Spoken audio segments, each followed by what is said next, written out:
And we'll start from current slide. And, all right, let's just go over where we are, what we're going from here. We are in Chapter 3, page 76, 3.4, Energy Sources Today. One more section after this one, Energy Sources tomorrow. We'll be through with Chapter 3. Then we'll get started in Chapter 4. Now, if we get far enough in Chapter 4, then we can have a lab today. I have it pretty much set up and ready. I've got a few more things to do just because I couldn't set it up while biology might need it. The space, but everything pretty much is in place. Now, we'll finish Chapter 3 today, so that means on Tuesday, we'll continue in Chapter 4, probably have a lab, the second lab in Chapter 4, and then do the test for Chapter 3. So that's how things are looking right now. All right, any questions on anything we've covered so far? Okay. If not, we are at Energy Sources Today. Now, this is a slide from the previous edition. If you, oh boy, okay. Here we have Alexis, right? No, Lauren. Okay. Anyone else come in, Sister Caldwell? Okay. Now, for those with the newer edition, these have changed fairly significantly. Okay. I'll try to put this up here. Now they've changed the circle somewhatly. Okay. And they changed the colors. Sorry. Okay. In the old edition, 40% of our energy was from petroleum. It's dropped to 36%. Okay? Next was coal at 21%. That has dropped to 18%. Okay? Now, next, before was natural gas. Actually, natural gas was ahead of coal before. Natural gas has gone from 23 to 27%. Anyone have any ideas why?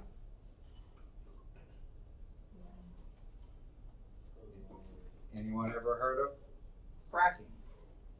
We have developed new techniques, new approaches, new ways to extract natural gas from the earth that back in the earlier edition was just getting started. Okay? So that's one reason.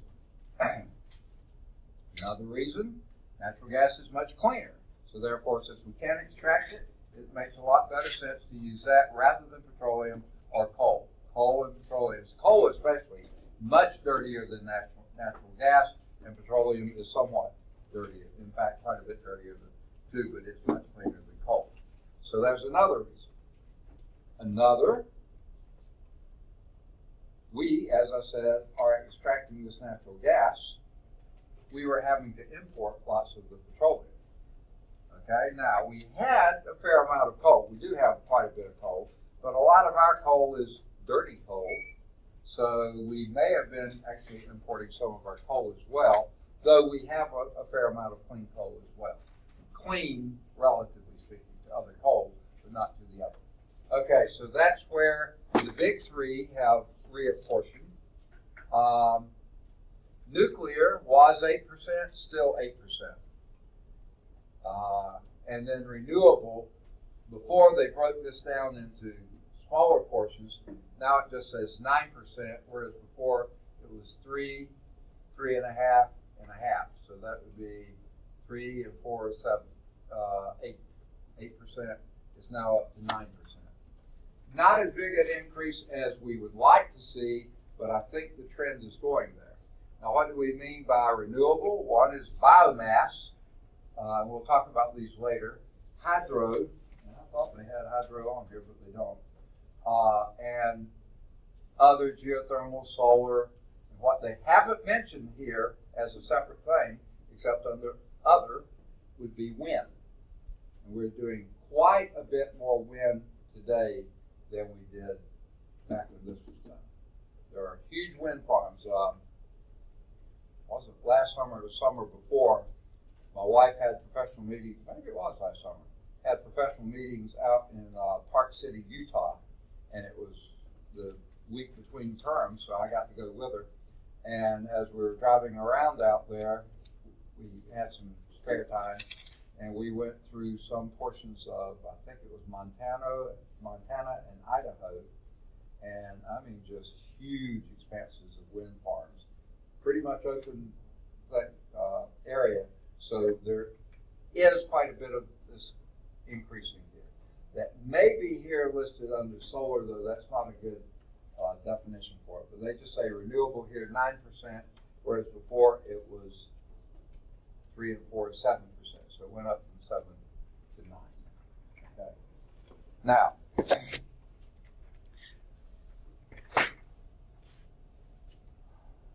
if you look back historically, the early civilizations primarily used wood for their resources. And wood was fairly renewable, okay? You cut it, it regrows and stuff like that. What's the problems with wood? Okay, yeah. If you were relying solely on wood for today's energy, all the forests would be gone. I mean, they don't grow fast enough to supply the hunger that we have for energy. Another thing, you have the problem with ash and smoke and things. It's not a very clean source. I mean, it's renewable, but it's not clean. Well, they found deposits of coal, and we went from wood to coal. The early locomotives, they stoked them with wood, and then after that, they fed them with coal. Okay. Then we moved on to petroleum. Okay, and that was the big boom, probably late 1800s into the 1900s. Petroleum was king. And with increasing industrialization, we were making those advances. Now, all right. Gary, right? All right. Now,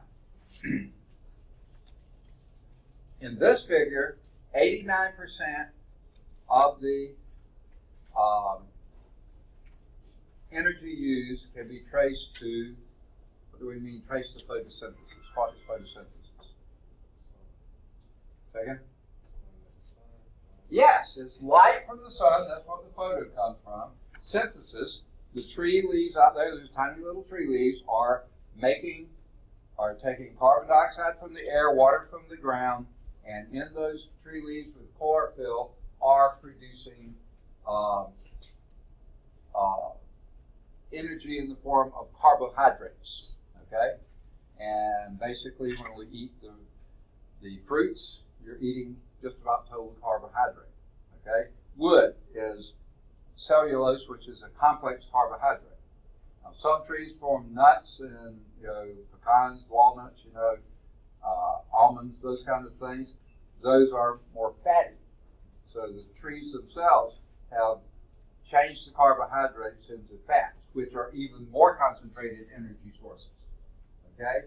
But then, and when they say 89% of this figure, that's 40 and 23, or 63 and 21 would be 84. Biomass would be another 3, that's 87. Okay? I don't know where they get the other 2%. Where would they get that? I don't see it, but maybe they went from an earlier one, I don't know, or a later one. But almost 90%. If you look at today's, okay, now renewable we can't break down, but if we look at coal, natural gas, and this is even old, okay, petroleum, natural gas, and coal, those three add to be 63, 81%, okay, with some of the renewables, biomass, probably contributing a couple more. So you see we have very slightly reduced our dependency on the fossil fuels, you might say. Now, what do we use these fuels for? Well, they say here about a third of the fuel, and this would be coal, natural gas, petroleum, and then electricity and things like this, but that would be burned. But of that photosynthetic stuff, about a third of it burned for heating. Now, in the northern states, and I think I've talked with a few of you who have come from there, oil, a lot of times that's what is fueling the homes, okay? Now they're getting more and more probably toward natural gas. I know that's what we use in heating in our house, or at least in downstairs, is natural gas. No more coal in many places anymore, but back when our house was built, it was fired by coal. That was how they did the heating. That was in the 1930s, okay? So this is diminished for heating, but these have really increased a lot. But of course, we're also using a lot of electricity. Well, where do we get the electricity? Burning, extractions from petroleum, natural gas, or coal, okay? So ultimately, even if we're using electricity, and they say, oh, it's cleaner than the other, how did they get the electricity? That that came from hydro, very clean, extraordinarily clean, fantastic. But look at that, it's only 3.5%. On yours in here, it's just part of renewables, okay? And we don't know how much, okay? 2/3 are burned in engines and generators, as in industry, business, the steel plants, the car plants, whatever it is, that's heating is here, and the others burn for our technology or industrialization, okay? I don't know if those percents have changed, possibly a little bit, because again, this is an old slide. The old slide, we were more of a manufacturing society. Now we're more service society, but we still have a fair amount of manufacturing, and it's high energy use. Okay, so let's look at each of these separately. Now, without getting into too much detail, petroleum products, okay, come from oil, and the oil comes from oil-bearing rocks. Now that seems a little strange. I mean, when I was growing up, all the things they drill into the ground, and here would spew the oil. It looked like it was just coming from the ground somehow, but it was caught in between layers of rock, okay? And that's what they mean there. But does anyone know what they're doing in Canada, especially in the, what do they call that? The oil sands, I think they call it, okay? That's a pretty dirty extraction technique, but they're getting a lot of oil from either rock or sands, but they have to first dissolve the oil from that and then get it to the surface. And quite often they use a lot of steam to do that, and that requires energy to get the energy. So nowadays they're doing more and more from rock itself, not just drilling down into pockets that are in the rock, but actually extracting it from the rock. And the shale is oil-bearing shale. And a lot of the fracking is getting natural gas from those kinds of sources too, which usually are shales as well. Now, where do they come from? Okay, the big phrase here is over time. Okay, organic sediments, and when we mean that, we mean leaves, animals, sea life, whatever, settled out, especially in areas probably that were a bit on the wet side, swamps, bogs, even the ocean floor and things like this. But these organic sediments settled out. And the reason I say underwater is that the leaf mulch that falls on the ground out there, or the grass clippings or anything else, that is not ultimately going to become petroleum. It would only be if it was in an environment where it couldn't oxidize away. Because you know that if you cut the grass or the leaves fall in the fall, autumn, and you just let them lie there, by springtime, they're gone. They haven't become oil. They've oxidized away in the presence of oxygen. Okay? If they fell under water or under the chemical work in a reducing environment, so oxygen can't get to them, then they pile up and pile up and pile up and get pushed deeper and deeper and deeper. And over time, that's not a few years, it's not a few decades, it's not even a few centuries. It would probably be over millennia, this time that it takes for bacteria, pressures, and temperature to change that organic sediment into petroleum. Okay? It's a long, long, long process. Okay? Now, your natural gas formation is similar, except it's generally at even higher temperatures. Okay? It doesn't go into a liquid, it goes into gas, but usually that's a very high temperature, much deeper, a lot more pressure, that type of thing. Okay? And that's where we're getting the natural gas we are now. And we are becoming, the U.S. is becoming, again, a positive energy producing country. Okay? For many years, we were having to import most of ours from Saudi Arabia and other countries like that. We still do. We do a lot from there, but for our natural gas and certainly our coal and most of the other things like that, not so much our oil, petroleum, we are producing this up on our own, so we're actually a net producer because we sell that to other countries as well. See why? What we do. Okay, just to get income. So petroleum and natural gas are often found together in the same deposits. And the crazy thing is, in the old days, when they found these deposits, they captured the oil and let the natural gas go into the environment, where it's much cleaner. I mean, terrible. Okay, we didn't know as much then.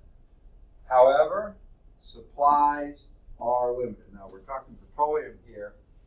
And the other thing we're doing now, we are producing a lot, but from offshore wells. Most of our land wells, even though when you're driving through Texas and Oklahoma and some of those, you'll still see the wells, those one-arm things, going up and down. They still are producing some. Nothing like it was back in the oil boom, I guess in the late 1800s, early 1900s, when the Texans were making all their money because they were finding oil everywhere. Well, not everywhere, but a lot of places. We use that up pretty much, okay? And now we're having to import most of our petroleum. But 25% from offshore wells, the deep water horizon ring a bell? That was the Gulf oil spill, okay? I didn't realize the Gulf of Mexico went down 1 mile deep. I always thought it was sort of a shallow sea or Gulf. It's pretty deep, and that was a well way down there. Now, at those depths, no light gets through. And even though I think of the Gulf of Mexico as a warm tub of water, because the water is almost always pretty warm there, it never freezes, never comes close, but yet down about 1 mile deep, it's awfully close to 0 Celsius, 32 Fahrenheit. It is cold, very close to freezing point, that deep. And that's why they had such a terrible time getting that well to stop pumping into the Gulf of Mexico. Okay, the pressure was just kept it flowing. They finally got it capped, but it was weeks, I think maybe even months before they got it completely capped. So that's a problem with offshore wells. The deeper they go, the harder they are to control. When this slide was done, our petroleum products were more than 50% imported, even though 25% came from our own offshore wells. Well over 50% was imported. It may have dropped to slightly less than 50 now. I haven't seen the latest numbers, but it seems like we may have dropped our petroleum well. We still are using a lot, but relative to other sources. Now, coal That was number 3 on the charts. That's also made from accumulated plant materials, generally swampy, boggy type areas, processed over time, and again, that means huge amounts of time, millennia, okay, by pressures and temperature, okay. Bacteria are involved as well, but maybe not to the extent that it is for petroleum. The progression here, these accumulated plant materials, over time, especially in wet, boggy areas, they change to a material called peat, okay? In peat, you can sometimes pick out individual plant parts, leaves, roots, and stuff like that, but basically you're losing that identity. That goes to a mineral called lignite, high carbon content, but also other things like silica and other things in it. That then continues the process, high pressure and temperature with maybe some bacteria involved, to a sub-bituminous coal, then to a bituminous coal. Okay? Now, this is the clean, the best kind of coal, I think is what they call the bituminous. Now, I'm not absolutely certain of this, but I'm pretty sure that most of the coal that's produced around here, and we used to be a big coal producing area. Walker County has lots of mines, okay? Jefferson had plenty. Tuscaloosa had several, okay? There were quite a few mines around. Courtney's here. But sadly, I'm pretty sure, I'm not absolutely certain of this, most of those were anthracitic coal. Does anyone know the difference between bituminous coal and anthracitic coal? Anthracitic coal is a lot more acid, okay? Bituminous coal is a lot cleaner. I think there's more sulfur in anthracite. Now, hey, here she is. Miranda's here. All right, we're slowly getting them in. Oh, and while we're saying that, here's Alexis. Okay, so we're still missing Josh, is that right? Josh Brown. And we're still missing Coco. Okay, but that's all. The rest are here. That's good. Hopefully they will come in too. Well, the anthracitic coal is higher sulfur content, so it's more acid. It's just a nastier coal as far as burning. But as far as I know, we're still mining it as quickly as we can. But what's happening to it? It gets moved by rail car down to Gulf, Birmingport, or places like that, where it's sent down the Tennessee, Tombigbee, or somehow to get on downstream, and we farm it out to third world countries who don't have the pollution control that we have, okay? And then we import coal either from other parts of the U.S. or from Canada or places where they have a little bit cleaner coal, okay? So the problem is a lot of the coal we produce in the area, now maybe not all of it, but a lot of it is used elsewhere because it's too dirty for us to use. Yay, folks, we live on the same planet, so as they pollute, we breathe the same stuff, but that's not under our control. Here's the problem with coal.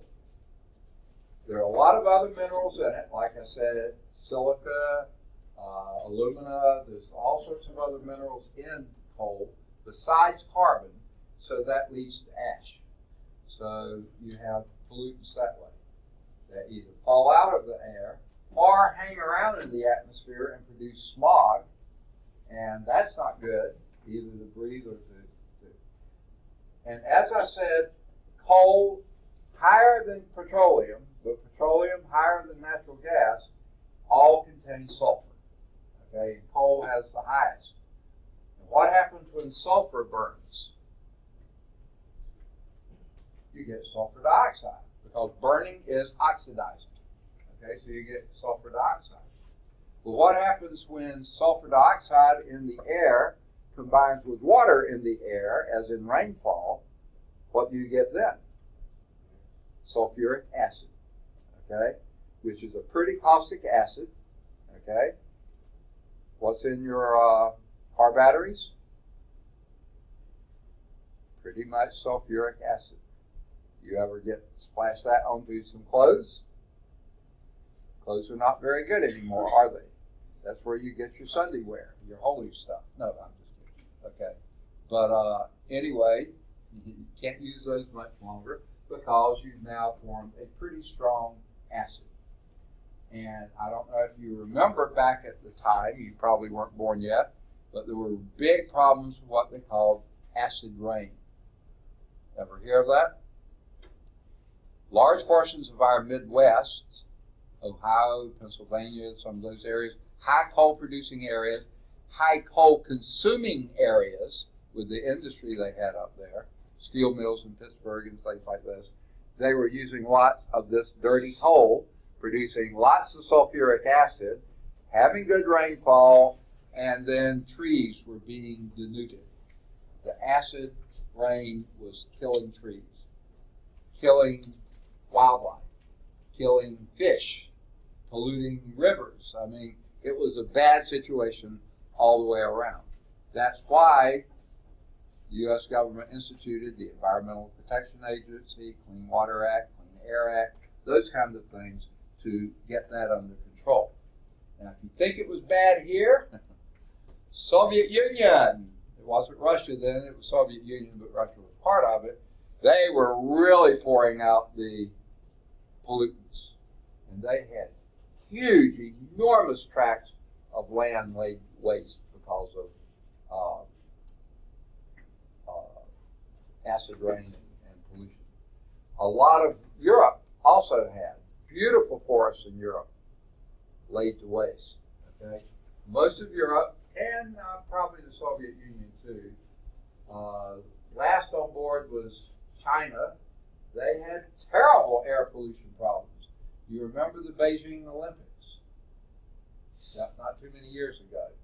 Summer Olympics, I think they were in Beijing. They almost had to shut down their factories, and they have a lot of factories for some period of time so they can clean up the air clean enough for the participants to come in and actually do the races and things like this because the air was just so nasty, so dirty, so filled with pollutants. China is making great strides, at least it sounds like they are, to cleaning up their act, but they've got a long way to go. Nowadays it's India and Vietnam and areas like this that are just getting going industrially, and they are putting so much effort into that they don't keep the air clean or the water clean. So, big problems there. And China is still burning coal at high rates, but they're trying to get away from it. Petroleum, natural gas, and coal are all what we call fossil fuels. They come from plant and some animal life that lived an awfully long time ago. I mean, as I said, millennia. Back when the earth was first producing plant life and stuff like this, and for millennia after that, literally millions and hundreds of thousands and thousands of years, they've been building up. Okay? Guess what? We're using those fossil fuels at increasingly rapid rates. We have probably used many millennia of fossil fuel production in the last century. Guess what? That's not sustainable. Okay?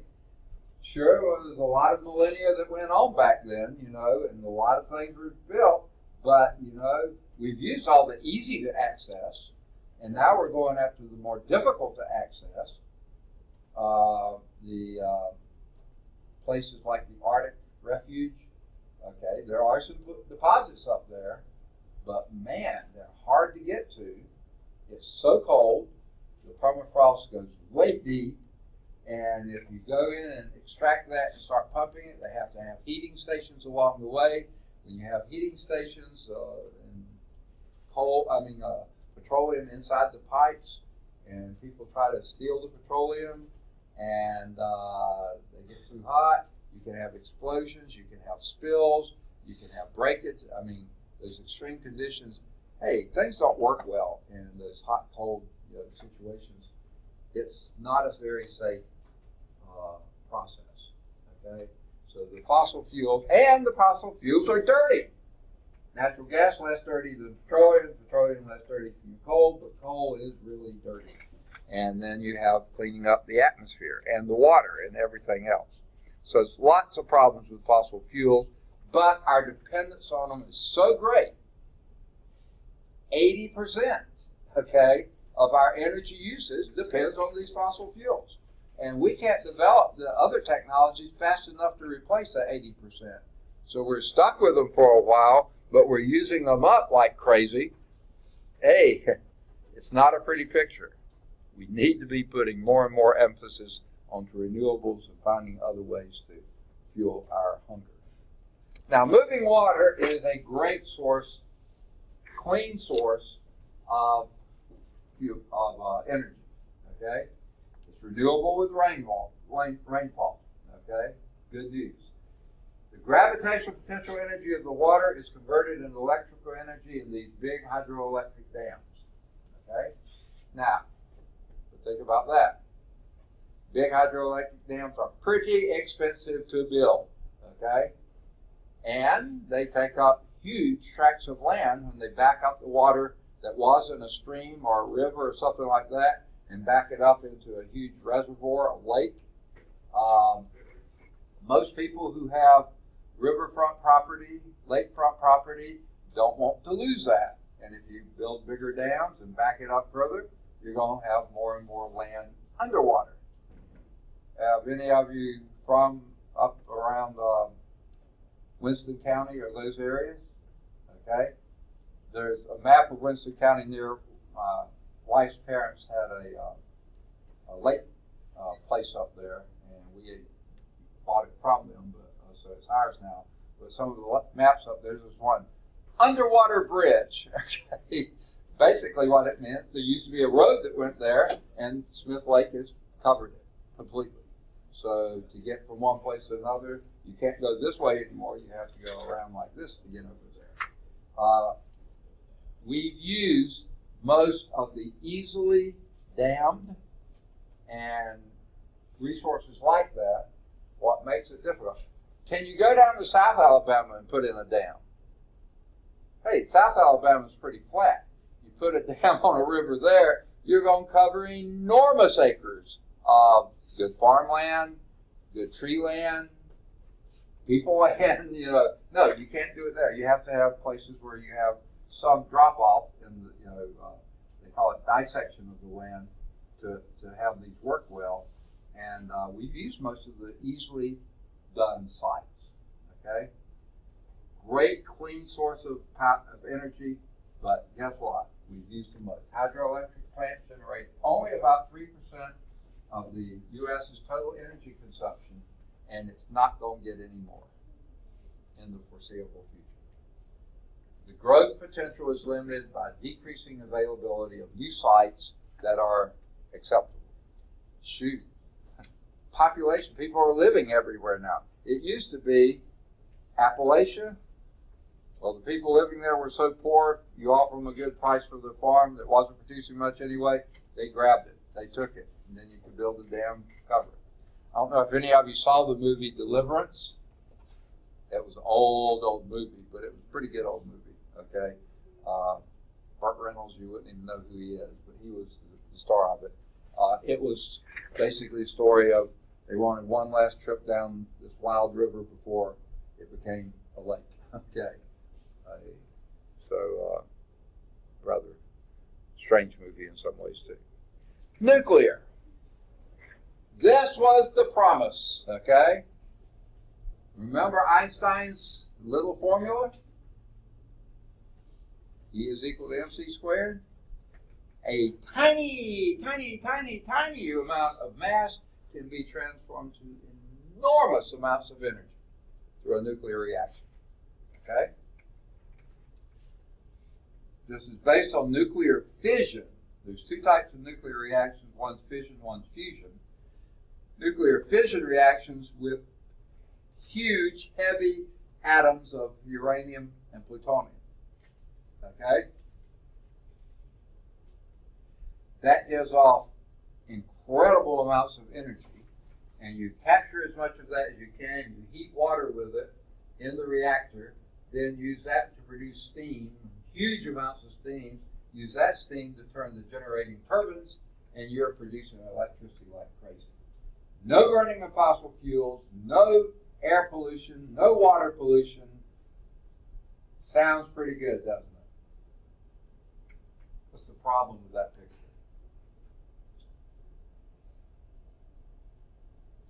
The waste material. When you go through nuclear reactions, what you have left over is still highly radioactive materials that will remain highly radioactive for thousands upon 10,000s of years. And what do you do with that stuff? Okay? Right now, I don't know if they're still doing this, but for a long time, we mentioned you don't want to store it probably near high population areas, just in case there's a leak or something. So there was a mountain in Utah, I think the name of it was Green Mountain or White Mountain or some sort of mountain like that. And it has some really deep caves and caverns and things like that in it. So not many people lived around the mountain, really rugged terrain. So they sealed this stuff up as well as they could. As well as they could. Not knowing if that's going to be good enough, okay?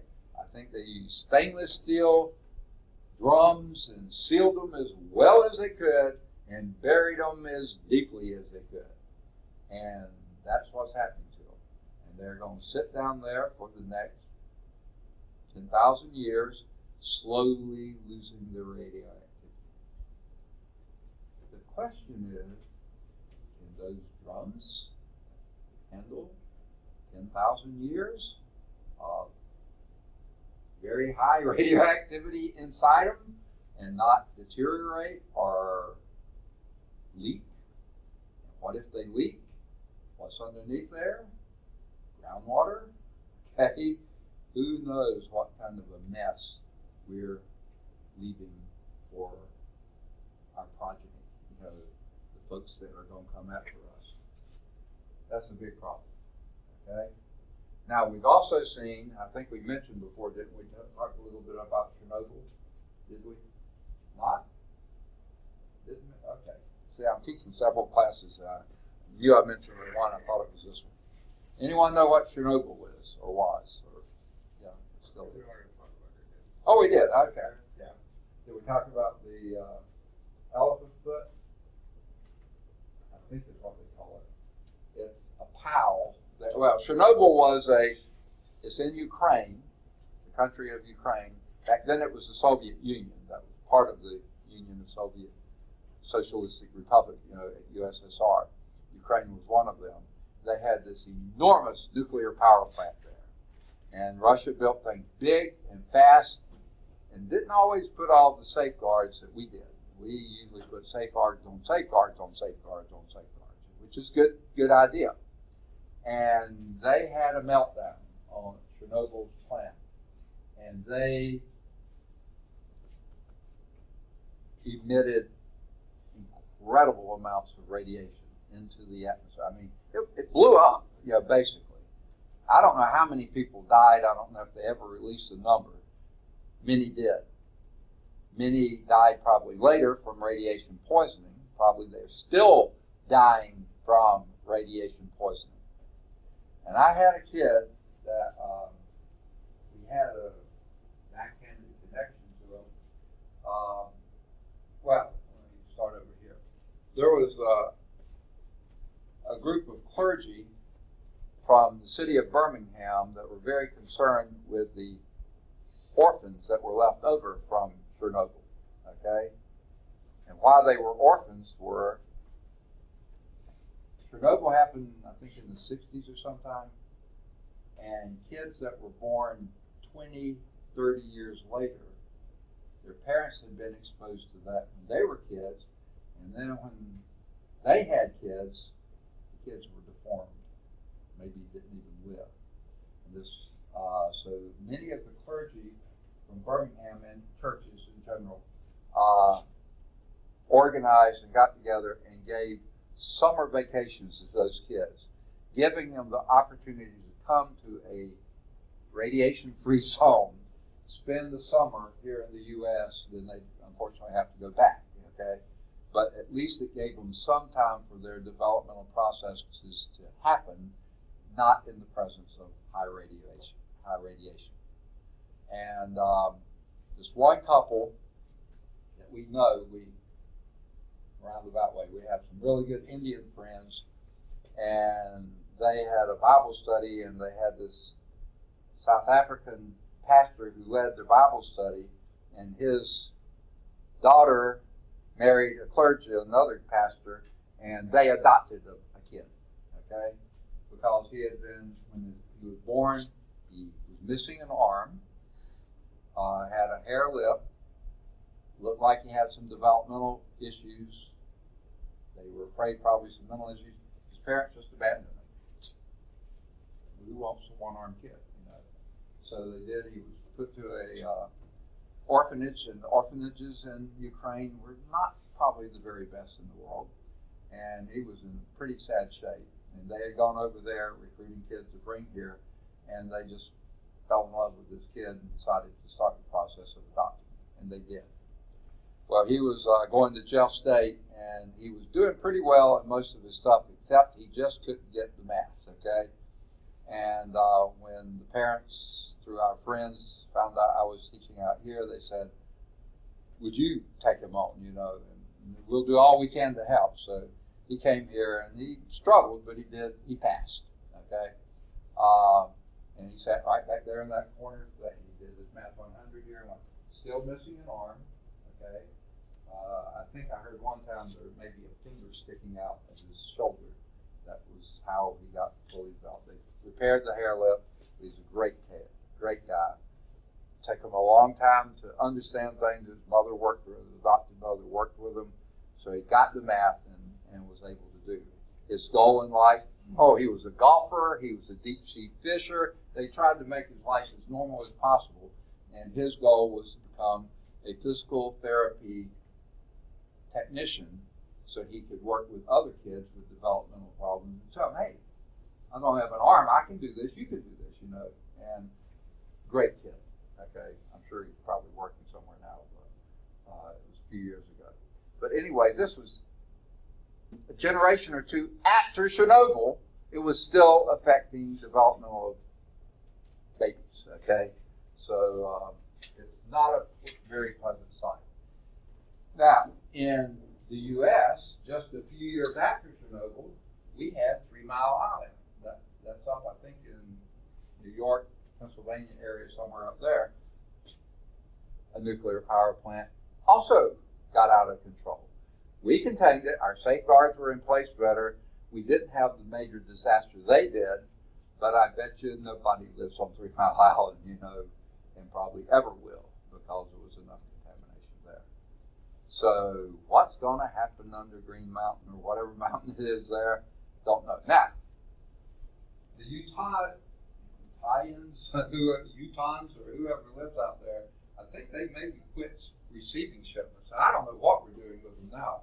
But at one time, and this was shortly after we moved to the Birmingham area, there was a move to take some of that radioactive waste from the nuclear power plants up in the Northeast, and they got just too many people. We can't store it anywhere here.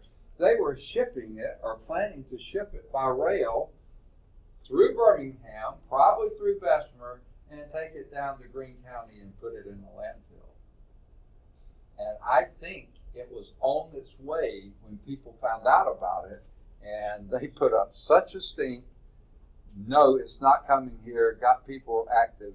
It got stopped. I don't think it ever crossed the state line, but it was on its way. Just because Greene County was a poor county, they had landfill, lots of landfill, and they were planning to do that. What would have happened to our groundwater? Well, maybe it's south of us. Maybe that wouldn't be too bad. But how about Mobile? You know, how about anything south of there in the state? It could have been pretty bad. Okay? So that's a real big. The safety of nuclear power generation is controversial. What they don't mention here, the dealing with the residue, the stuff that's left over. That is, to me, the biggest environmental problem. Not immediate. We seem to be able to handle it now, but guess what? It's going to be around for a long, long, long, long time, and if we're doing more and more of it, we could be in pretty serious trouble. Okay? Now, there is a little blurb in the book. Be sure you read the last word. Grow your own fuel. Okay? Pretty interesting.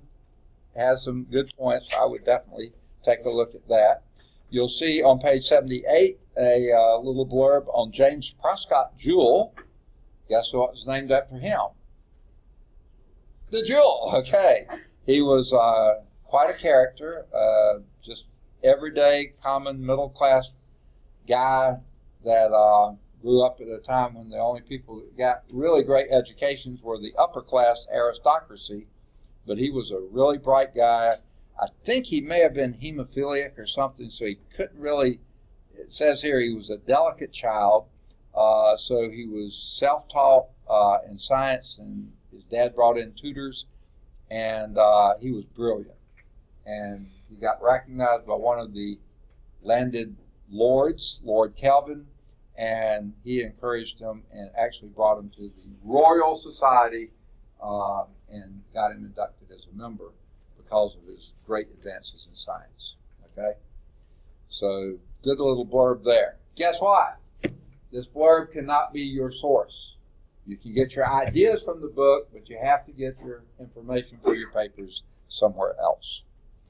All right? There's a thing called City Power, Concepts Applied. It's a pretty interesting little thing. You can read through that, work through their little exercise there.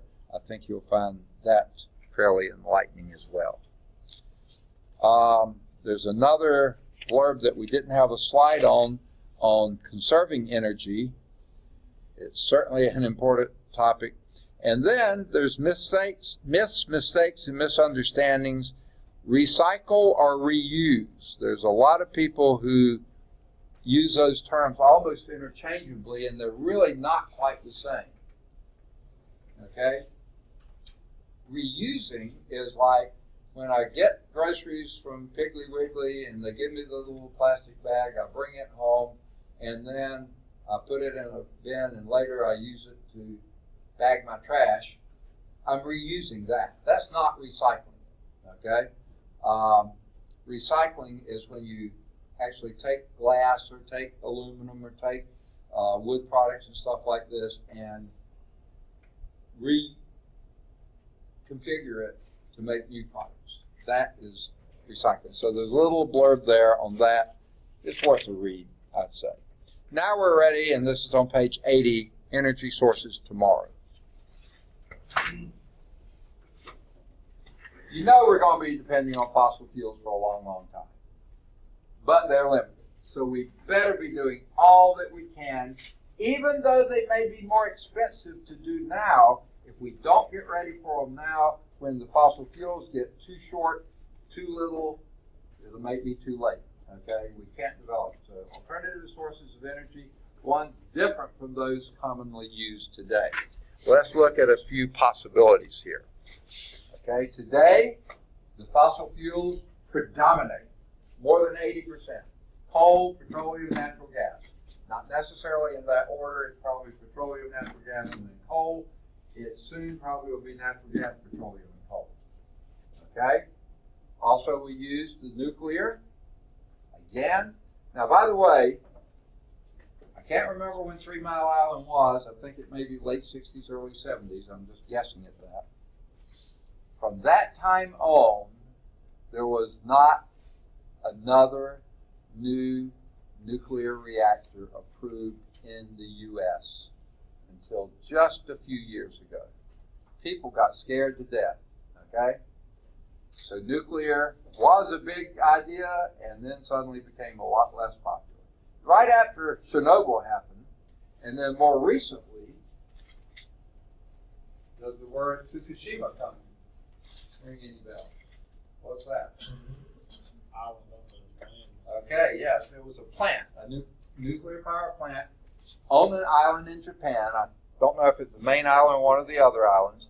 And there was a major earthquake because, you know, Japan is called an arc island chain. The reason it's an arc island chain is it's on a fault. And that fault, the shifting of plates, creates volcanic activity. Mount Fuji, right outside Tokyo, a volcano, okay? The whole island chain was made because there's a fault plate there. So you build a nuclear plant anywhere in Japan, you're going to be pretty close to a fault line. And this one was. Fukushima was right off one, and they had an earthquake right off where Fukushima was built. The earthquake shook things up, literally, but also created a tidal wave. And between the movement of the earthquake and then the water coming in, the plant was shut down. They lost power. Power was what they used to control the plant, and soon things were getting out of control. And they had probably almost as big a disaster as Chernobyl did. But the Japanese had been very, very careful to build their plants as safely as they could, and most of it remained contained. Now, didn't I tell y'all about the old men? Okay. So Fukushima had another one. Japan, no fossil fuels on the island of Japan. It's an arc island. I mean, it wasn't around when all the other deposits were being made. So they have no fossil fuels. They were having to import all their fossil fuels. So when nuclear came along, yes, let's go for it, okay?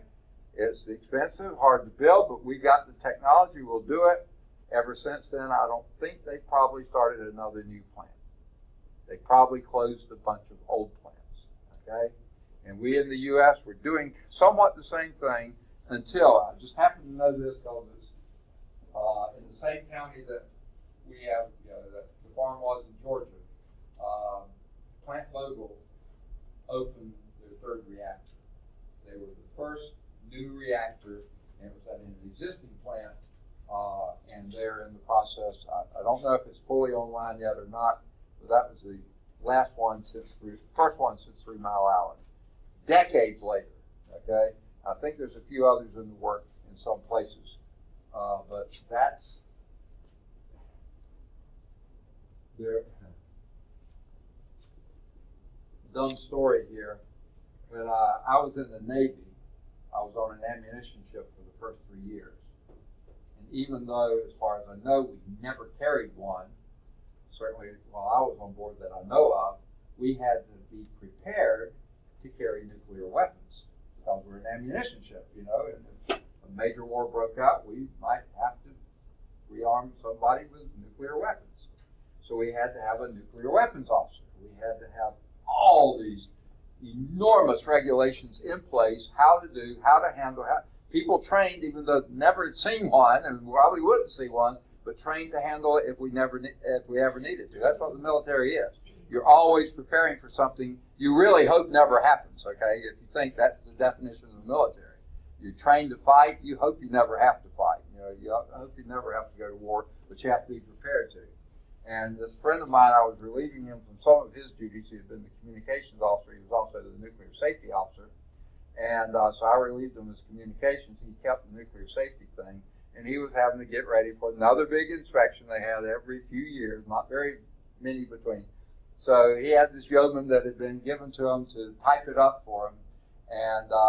And boy, the regulations are just unbelievable. I mean, hard to understand. They go into so much detail. It was really murky, but we had to have everything in place. And Bob got so tickled that the yeoman, I can't think of his name now, when he was typing up in one place, he said something about these, and it meant to be nuclear regulation, but he reversed these 2 letters. And it became unclear regulations. And he got so tickled at that. He wanted to leave it, but he said, nah, somebody will see it, and then I'll be in trouble. So he had them change it. But, they were more unclear than they were nuclear. Falling water, great source. We don't have many new places for it. And in fact, the old places, nowadays, the people who have land on Smith Lake and Lake Martin and Lake Logan Martin and all the other lakes around the state that are fantastic recreational areas, those people who have lake cabins and homes and places there, do they want Alabama Power and dry seasons making more electricity with the water, dropping the water level so that they can't even get to their boats or dried out? No, they don't want that anymore. Back when the lake was built, nobody had those things there. Now they don't, so now Alabama Power can't use as much falling water as they could in the past because people start griping and complaining and writing their congressmen and all sorts of things going on. Okay, so what about tomorrow? Hopefully we will continue improving solar technology. I would say probably in the last 5 years we have made enormous strides this way. Originally, yeah, we knew about solar energy, solar cells and things like this, but they're really more expensive to build than really you got much use out of them. They wore out fast, they did things. They've gotten so much better now. Any of you have a calculator? Nobody has a calculator. They all have cell phones now. Okay? But for a long time, most of the calculators, especially the lighter weight calculators, as in scientific calculators, had that little bar across the top that took light, and that's where they got all their energy. You never had to charge them as long as they were in the light. Nowadays, people use cell phones. We don't get that much light. Okay. Geothermal. Now, that's been around. When I say the name of this country, what comes to mind? Iceland. Greenland. Okay, it's near Greenland. You're absolutely right. Okay? You think warm, balmy area? Yes. Not quite. It's pretty cold. But you know what Iceland is? Almost similar to Japan, only a little bit different. In the middle of the Atlantic Ocean, and it sort of goes like this because the Atlantic does like that itself.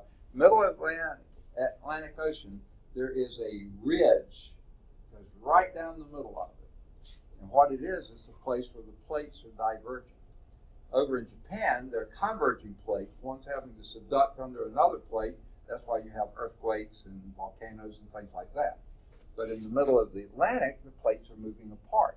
Not very fast, very slowly, but they are moving apart, and then magma comes up. And again, you have volcanoes. And that's what Iceland is. It's a volcanic island, or a group of islands, and but it's populated. It's been there a long time. It's been happening a long time. But there's magma not too far down. How much does Iceland spend on heating? Because it's a cold country. It's way north, way north, just south of Greenland. So it's a very, very cold country. How much do they spend on heating their homes, you think? You would think quite a bit. Almost nothing. Because they're so close to volcanic rock, what they do is drill down, and they're an island, so they've got plenty of water. They pump water down on the hot rock near the volcanic activity, and then pump it back out, run it underground, and pump it into people's homes. Almost the entire country is heated by geothermal. They don't have to spend a dime except what it takes to pump the water. No fossil fuel burning, no nuclear power, nothing. They don't need dams for hydroelectric. They use that. Okay. Now, hydrogen gas. Does that burn? Hydrogen gas, would it be flammable? Has anyone ever heard of the Hindenburg? What was that? Big old blimp. Now, blimps before airplanes were the lighter than aircraft, okay? That's how, the only way we had to get around by way of air, okay? And the lightest gas was hydrogen. So they thought, let's put hydrogen in a blimp and we can move people around. Of course, that would be a really big blimp, but yeah, they did it. Unfortunately, they were going somewhere and either lightning struck, because it was a stormy day, or they bumped into something because it was a windy day, and the friction was enough, it tore the skin of the blimp, and enough heat was produced. Boom. I mean, hydrogen is incredibly flammable. What's the byproduct? You might call it hydrogen oxide. You might even call it dihydrogen oxide. What would be the formula for that? 2 hydrogens, 1 oxygen. Water! Okay, the byproduct of the burning of hydrogen is water. Can you get any cleaner than that? Don't think so. Talk about clean energy. The trouble is, hydrogen is very reactive. That's why it's explosive. So you don't find just hydrogen gas floating around by itself. You have to extract hydrogen gas from some other compound. Hydrogen from some other compound, as in water, okay? And, but the process of extracting the hydrogen from the water takes as much energy as you get than when you burn the hydrogen again. So it's not a net positive situation. However, now this happened within the last 5 to 10 years. Actually, a group over in the automotive program, is this still going on? They were trying to develop a way to use the excess electrical energy we got. You know, you're always producing electricity, charging your batteries, but you know, not all of it is necessary for that. And using that to hydrolyze water, capture the hydrogen, and then burn the hydrogen. Not doing anymore. It was a big alternative fuel program I think they may have had a grant or two, but it just didn't pan out because you couldn't produce more energy than you used, you know, so it just wasn't net effective. But it's kind of like a hybrid car. You use that electricity then to fuel a battery, and then you run on the battery. So you were using the fuel a couple times over. They were trying to do it with hydrogen gas. It just didn't work. Now, as we mentioned, the dangerous kind of nuclear energy is fission. Big, heavy atoms that are being broken into smaller, but still pretty massive atoms that are very radioactive. Not a good sight there. But on the sun, what's going on is a fusion reaction. Very light atoms, as in hydrogen, fusing to become helium. And even more energy is released when that happens. Now, we have tested and done the hydrogen bomb, and other countries have too. North Korea claims to have. I don't know if they have really or not. But fusion is, in many ways, a lot cleaner than fission because you don't have nearly the radioactive byproduct that you have. But the trouble is, even when we have had a hydrogen bomb, you had to have 2 or 3 fission bombs to go off to produce enough energy to make fusion happen. Because fusion is a high energy resource. It needs a lot in order to do. And then you produce tons of energy, but you have to produce a lot of energy to make it happen. It's a net positive thing, but it just takes so much. So all the cleanness of fusion you lose because you had to have fission in the first place. So what a lot of effort is in what they call cold fusion. Can you make fusion happen at a very small scale without having to have as big as fission reactions going on to produce it? And they have done some with lasers, very carefully targeted, just a few molecules at a time, infuse hydrogen into helium and get a net result, but it's at such a small scale, so far it's not practical yet, okay? And it's a very costly thing to do too. So that's future. Tomorrow, maybe we'll find a way to get fusion to work on the smaller scale, and it's going to be cleaner, and maybe we would have, but still you've got to isolate hydrogen gas to make that happen. Now Now here's another problem with hydrogen gas. It's the lightest gas there is, and it's a very reactive gas. I've already said that. Okay? Now, where do you store your fuel in your car? The fuel tank, right? And you move it around through tubes or pipes or things like that, right?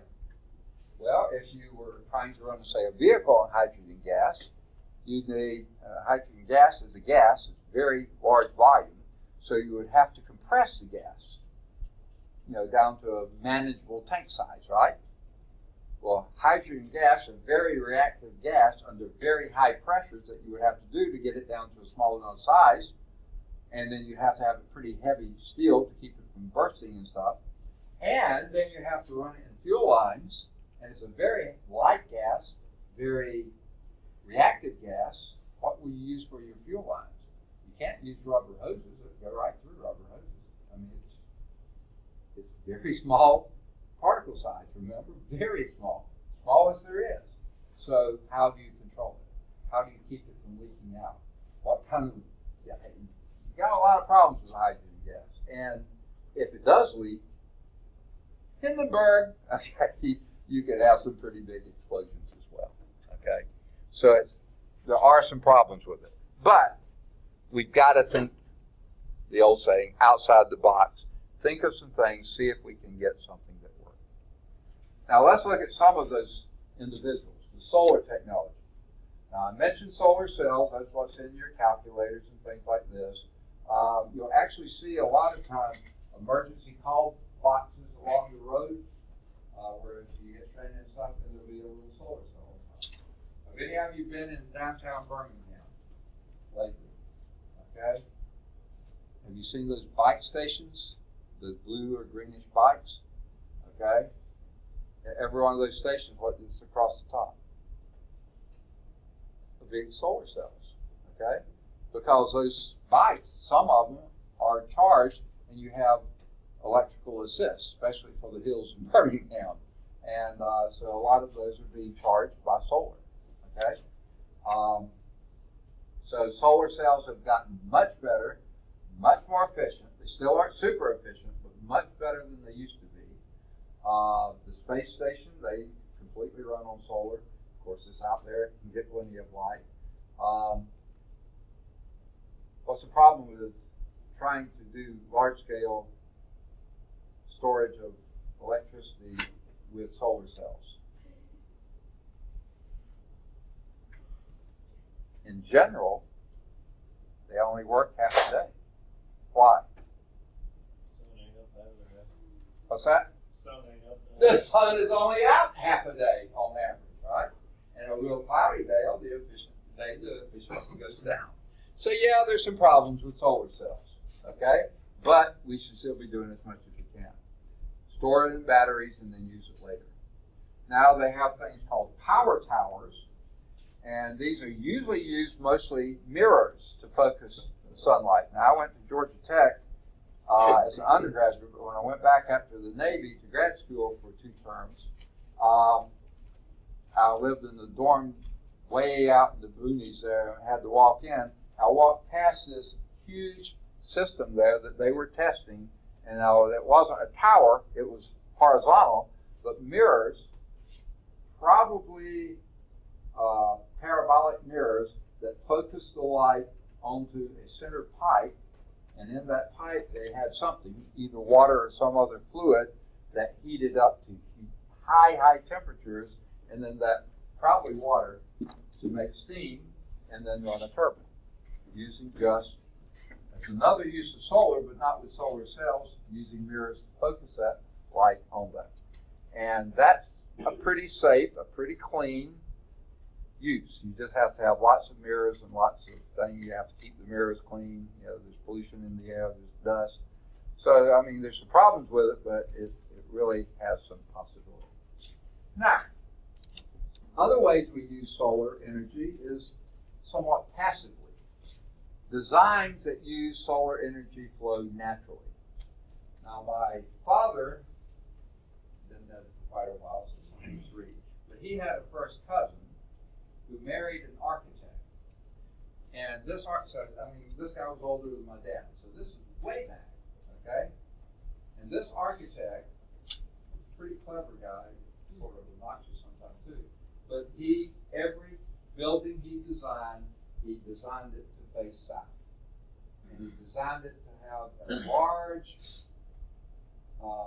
eave on a roof that slanted like this, okay?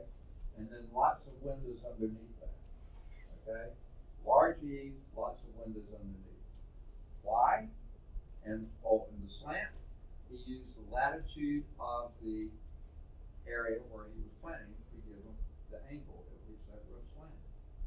So the further north they went up this way, and then in the summertime, in the wintertime, the light came under because the sun is lower in the sky. The sunlight came in and warmed the building. And in the summertime, it was above the eave and it shaded to keep it from heating the building. A really sensible design. Why was not every building's designed that way? I don't know. Probably everything would look alike and people would like that. Or it would look cool or whatever. But that is a passive design to use solar radiation to heat you in the wintertime and to keep from heating you in the summertime. Okay? Now, I drive my wife crazy sometimes. In fact, she's taken out about half of the blinds in the house, but still, the room's with them. In the summertime, I go through and angle them so the sun never comes in directly in the day, and in the wintertime, I angle them so the maximum sun comes in during the day, just to take advantage, heat the room in the wintertime, and try to keep it from heating as much as I can in the summertime. Okay? I go by whether the system is on heating or cooling. Once it flips, then I flip. Okay? Now, there's other active applications. You can use solar collectors to heat water. Now, this is something, I don't do it, we don't do it. I don't see why everybody's not doing it. If you had a series of dark pipes on the south-facing part of your roof, okay, up there where it's not in the shade, okay, dark pipes that you're running water through, you could heat enough water and store it in the tank that you've got and hardly ever have to use gas or electricity to heat the water, except on really cloudy days or very, very cold days. But even in the wintertime, on a bright, sunny day, that light radiation is going to be absorbed by those dark pipes. You'll still be doing a lot of heating of your water. There's no reason we don't do that except that electricity is cheap, or has been cheap. And natural gas used to be cheap. And they sort of dominate everything. Now it's getting so we really should be doing that. Okay? Or we could use solar energy to heat air. And they have a design, I think in the book they show. No, they don't. They used to. Used to have a picture of one where it trapped the heat, and and in the wintertime when that provided sort of insulation, but in the summertime, no, I got it back. Summertime it provided insulation, and you blow the hot air out, but in the wintertime you cycle it through the room. You just have a cavity there. If you'll notice, a lot of buildings, we didn't used to do this in the South, we did it in the North all the time. You come in the outer door, you have a little space, then you come in the inner door. That kept as much heat from leaving in the wintertime or cold heat from coming in the summertime. I see more and more businesses doing that now. Good idea. Okay. You collect active applications, use something to collect the water, like I said, dark pipes, anything such as that, and then use those dark pipes just for hot water. That's the most general thing. If you use enough of them, then you could actually generate electricity with it. Now, something else that I think is coming down the pipe that our book doesn't even mention is nanotechnology. I've actually heard people say this works, that you can put these nano tubes, they call them, build them into clothing and stuff, and then while you're walking and moving, you can actually be generating electricity.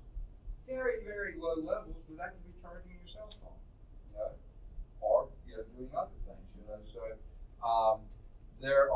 that's one place where that low level heat that we can never retrieve, you can start retrieving some of that. Right now it's totally wasted. If you can recycle some of that, reuse some of it, you're in good shape. Okay. Others, wind energy. Now this is something that's really taken off in the last decade. Turbines used to generate electricity. Problem, wind is often inconsistent, especially here where we live, like right out there, hardly any wind, hardly make it worth having a wind turbine.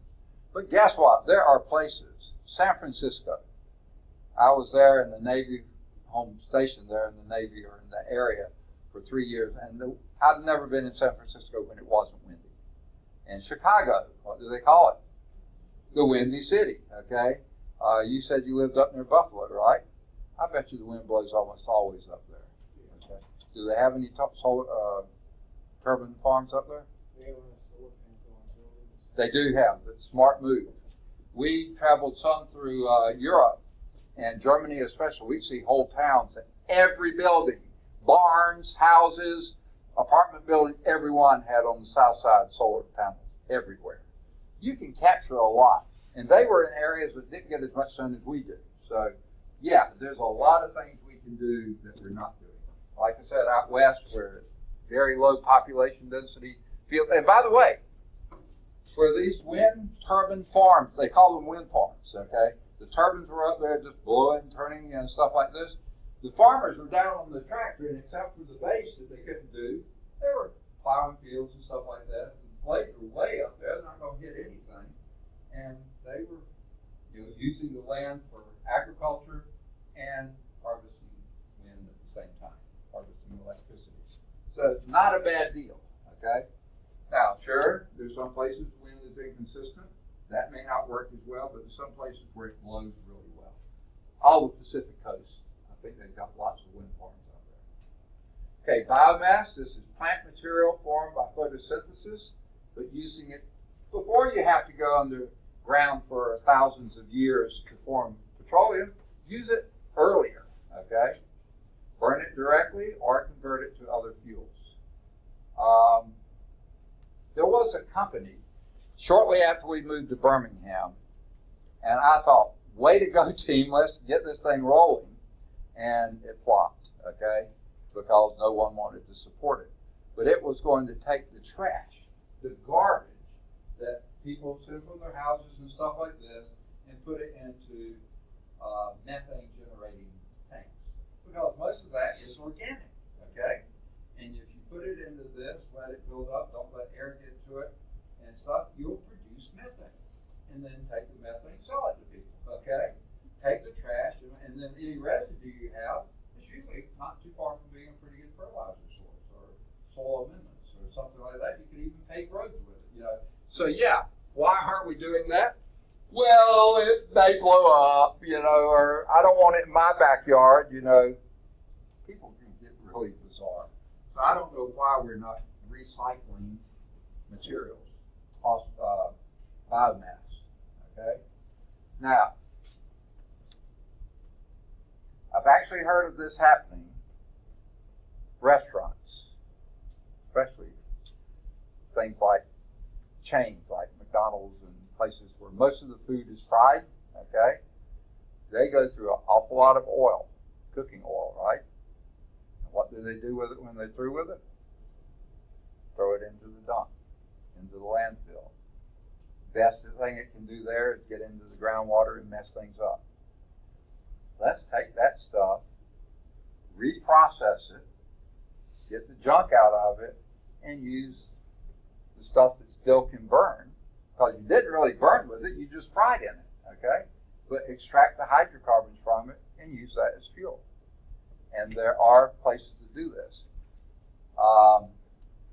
When they're talking about synthetic oils, is that oil made in a factory or is that recycled oil that they cleaned up? Made in a factory. Made in a factory. But there are also oils that are recycled oils, aren't there? Yes, very few. Very few. I don't know why we want two more. And Maybe not for your lubricating your car. Maybe you don't want to risk it there. But use it to burn in an electric generating plant. Why waste it? Okay? Why not use it? Okay? That's biomass. Okay? Agriculture and industrial heating, this is sort of bizarre. But in the old days, if you're drying whatever, grapes to make raisins, drying tomatoes for sun-dried tomatoes, that's what you did. But guess what? When fuel became cheap, let's do it in a plant. And we'll dry them by burning a fuel. It's cheap. It's not going to cost as much, and stuff. Drying grains, that kind of stuff. Why not let's use the sun to do some of the things that we used to? In fact, when you go back here, just about all farms, when I was a very young child, they may not be working anymore, but all farms had a windmill on them for pumping water to the cattle. You didn't run power lines way out into the pasture. You put up a windmill. But then when things got cheap, we'll just use electricity. It's too hard to maintain that windmill. Well, it may have been, but guess what? Nowadays, you want to use this again, not maybe to pump water, but certainly to pump water. If that can happen, you don't have to use fossil fuels to. You use the wind. So there's lots of things actually we used to do that we got away from when fuel became cheap. Here's something. Ocean thermal energy conversion uses temperature difference between, like I said, the top of the Gulf of Mexico is probably the water's around 80 degrees sometime, right? Whereas down a mile deep it's near freezing. That's a huge temperature difference. What if you can use that somehow, the movement of water between those things, to turn turbines, even if it's really slowly? Now, they mentioned that. To me, that sounds a little far-fetched. But guess what? In some areas, now the Gulf of Mexico isn't the best one, but in some areas near the ocean, you have tides. The tides come in, the tides go out twice a day. Why don't they turn a turbine going this way in, turn it back there? Why don't they use those to produce electricity? Maybe just a little bit, but some. You got it going all day long. Okay, it'll be dead times in between, but you can store it in batteries. And by the way, battery technology has been a big place of improvement over the last decade or two. We led the way in, meaning the U.S., and then China took over. I think they stole our technology, and then they do it much cheaper. And now we almost have given up on it. We need to be on top of that. We have the minds, we have the resources. We ought to be taking advantage of it. Geothermal energy, hot, dry rock. Okay, now, some of these figures here are a bit bizarre. When they say 85% of the total resource, they meant 85% of geothermal energy is from hot, dry rock. Sort of like they used in Iceland, okay? We have a few places, not that many in the U.S., where we can use this. It's associated with volcanic activity. Now, we don't have many volcanoes around here, right? But out west, you look up and down the Pacific coast, Mount Shasta, Mount St. Helens, Mount Rainier, all those are volcanic mountains. Now, most of them are not active right now, but I bet you can't go too far down before you start finding some hot rock. Be very careful when you're drilling there. You don't want to open a fissure when they have a volcano happen, and that has happened in Iceland before, where they had to shut things down real quickly. But take advantage of it when you got it, because that's always there. That if you're in a place where you have volcanic activity, that magma is not far away. The hot, dry rock above it can be used. Geopressurized resources. This is where underground reservoirs of hot water containing natural gas are. This is 14%, so that adds to 99%. The dry steam is only 1%. That would be ideal because you can use it directly to turn a turbine, but it's very, very rare. Only 3 sites in the U.S. I bet you they're all on the West Coast. I don't know of any on the East Coast. This would be mostly West Coast too, where you have underground resources. Now, what comes to mind when you read this? What place do you think of? underground reservoirs of hot water containing natural gas. Ever been to Yellowstone? Go. Sometime during your lifetime, go to Yellowstone National Park. The very first national park we ever had. It is a phenomenal place. It's pretty big. You cover a lot of area, but you see so much there. The largest collection of geothermal activity anywhere in the world. Russia has a pretty big site, nothing to compare with Yellowstone. It's just incredible. And I bet you some of these, that 14% is probably not too far from there. The geysers, that's exactly. Underground reservoirs of hot water that every now and then. Old Faithful goes almost every hour. It's between 45 minutes, an hour, and 10 minutes or so. Almost every hour. And that's, I don't know how much natural gas is there, but there's lots of hot water. Now, you don't want to use Old Faithful to produce electricity. That's a national treasure there. But some of the others, yeah, I think you could. Okay? And then hot water makes up most of the recoverable geothermal resources, can be circulated directly into homes, businesses, farms. It's exactly what I was saying happens in Iceland. But then there's other places. Have you ever heard of Hot Springs, Arkansas, Warm Springs, Georgia? Several of these are up in Canada. There's places where hot water is right at the surface. Use that. Collect it, send it into homes, and do the heating from that. Okay, we already talked some about hydrogen, the problems with it, energy storage, and transport system. You don't find a lot of natural pure hydrogen. You have to generate it.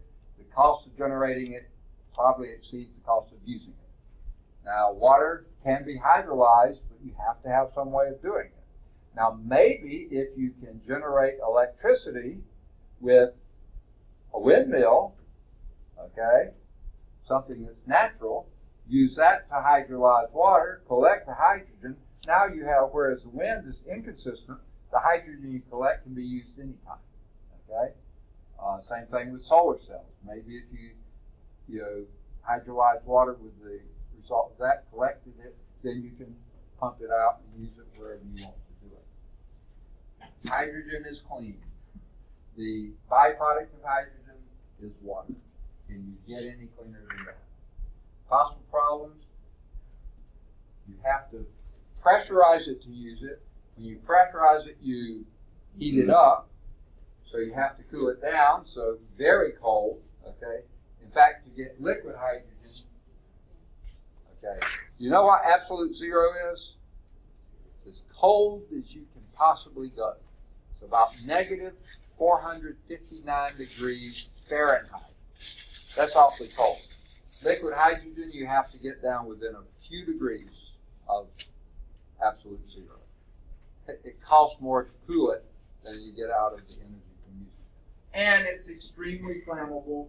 When stored at very high pressures, it's very light and can go through anything, just about. So it's very dangerous to be dealing with. Think the Hindenburg, okay? That's it for the chapter. Okay. Unfortunately, we only have about 20 minutes to get started on the next chapter. But let's go over this a little bit first. I say it every time, I'll continue saying it every time. Nothing you can do will help you better on your test or what you're going to do than reading the chapter. I can go over as much as I can. I can't do the whole thing. The slideshow doesn't cover everything. Read the chapter. Once you've read the chapter, you might want to read it more than once.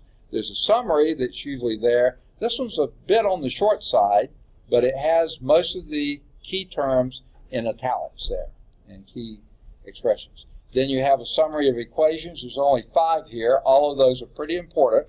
We've used most of them in the lab so far. Key terms are listed. This short list is a bit on the short side. They list it alphabetically, but they give the page number where the term was first defined or used. And then applying the concepts, I think, is the very best way to study for your test. And that they only have 36 questions here, which is a bit on the short side, but they do provide the answers. Questions for thought, 12 is a bit on the short side too, maybe. But for further analysis, there's 9. That's more than most chapters. And then they have the parallel exercises, and if you have the big book, those have the answers to the Group A in the back. Group B don't have the answers, but good, well worth looking at some of those. Any questions? Test will be Tuesday, last 30 minutes. Okay? Can we move on? Okay, let's move on to Chapter 4. And we'll talk about heat and temperature.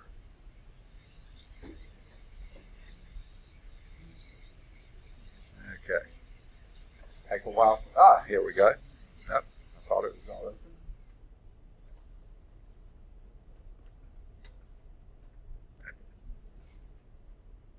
If you wonder what I do over here, I've actually gotten the cord that goes to the projector hooked on my chair and pulled my computer off on the floor, so I'm always doing this to make sure I'm not connected. Why is this not opening? Let me try it again.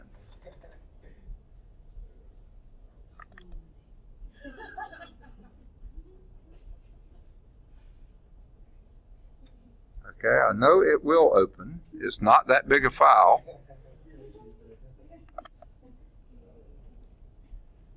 All right, maybe I need to shut it down and bring it back up.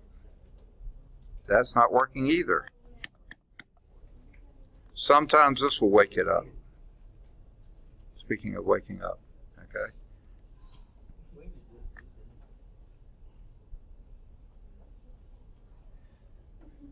That's not seem. There it comes. Everything's running. So we'll close that and now see if it'll open.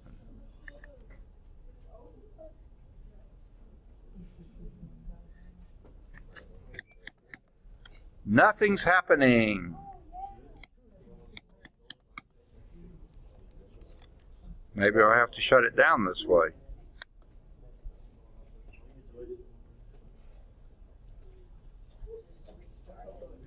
Okay, let me look here.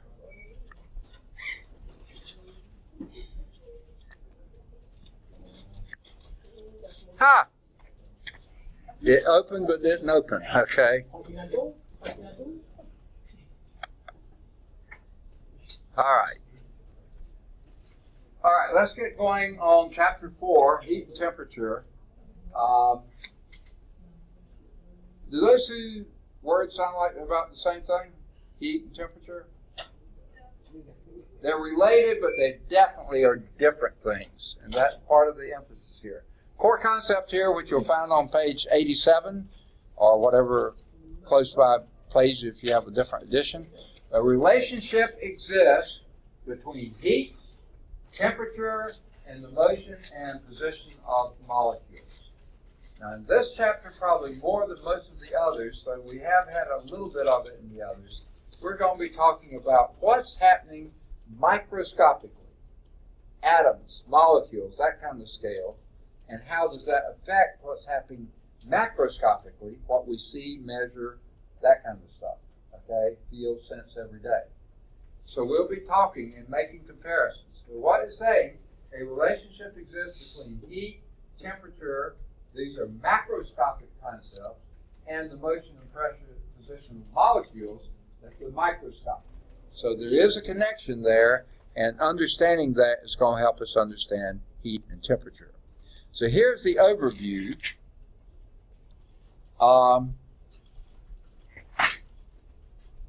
Basically, in this chapter, we're going to focus on one concept, many concepts, but one of these will be thermodynamics. Now, what does thermo mean to you? Heat, okay? Dynamics, as opposed to statics. Static is stationary, not changing. Dynamics are things that are changing. So the change of heat, that's what we're going to be focusing on. That's what y'all deal with all the time, right? Okay. We're going to study the macroscopic, the big processes involving heat, mechanical, and other forms of energy. Okay? Applications will be systems with energy inputs and outputs, heat engines, heat pumps, refrigeration, air conditioning, that kind of stuff. Those are all big concept items, macroscopic. But these are based on, but not concerned with what's going on microscopically, on the atomic or molecular level. So what we're going to do, how we're going to approach this, is talk about the microscopic processes, discuss the underlying ones of those, relate the macroscopic with the macroscopic view, this stuff, and then we'll look at the laws of thermodynamics. And we're actually only going to look at basically 2 of them, but there are 3, and some people actually claim 4, but we may mention the other 2 just briefly. So let's start with the microscopic kinetic molecular theory. Okay, this is 4.1 called kinetic molecular theory. What does the word kinetic imply? Moving. Okay, molecular means really small scale, down on the molecular level. And here's the theory of what's going on. Now, what this theory is, a collective hypothesis, a whole bunch of concepts here about the particulate nature of matter and its surrounding space. Okay? Sort of a weasel words, huh? The Greeks were the earliest ideas written about atoms. I think I mentioned before Democritus. He came up with this concept that if you break something down, you keep breaking it down as small as you can do, at some point you get down to the smallest possible piece of that material that remains that material. And he called that an atom, which means indivisible. You can't divide it any further. So he was the first one. Okay? Now the current view is that matter is composed of these, and I want to say sub-microscopic. You can't see them with a microscope. Not even really an electron microscope. Okay? You can see, there are these atoms at the sub-microscopic level. Atoms combine to form molecules. We talked about that before.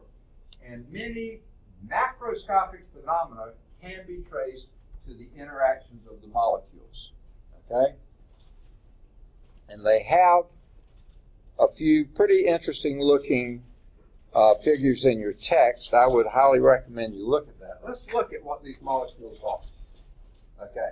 Now this is getting a little bit into chemistry, but this course covers physics and chemistry.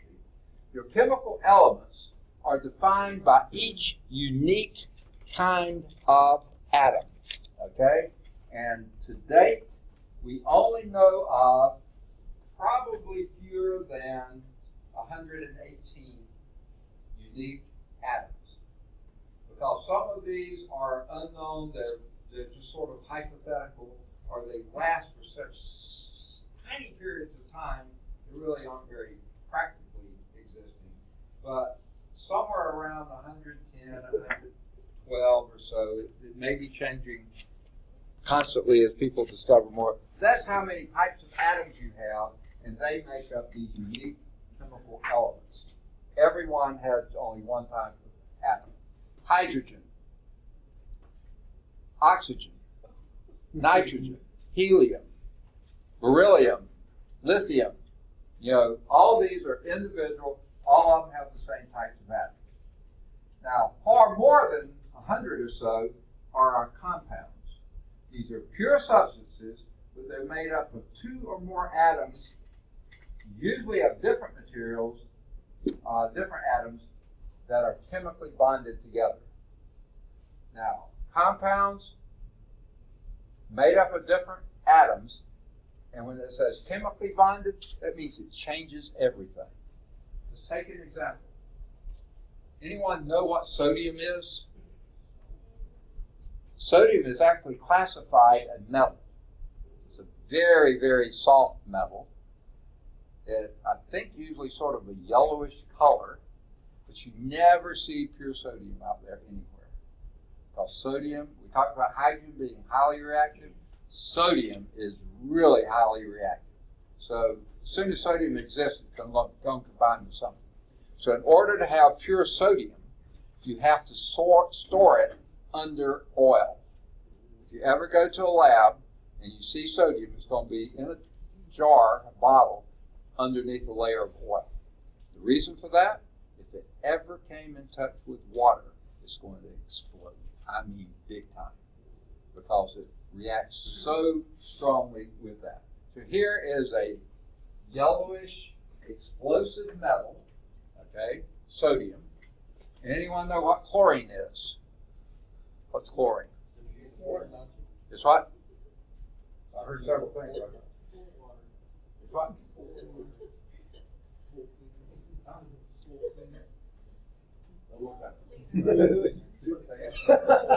Oh, yeah. Okay. What you're thinking is something akin to Clorox, which is sodium hypochlorite. It has chlorine in it, but it has other stuff as well. Okay, what pure chlorine is a gas. It's a green gas. It's an extraordinarily poisonous gas. You don't want to be around chlorine. Okay?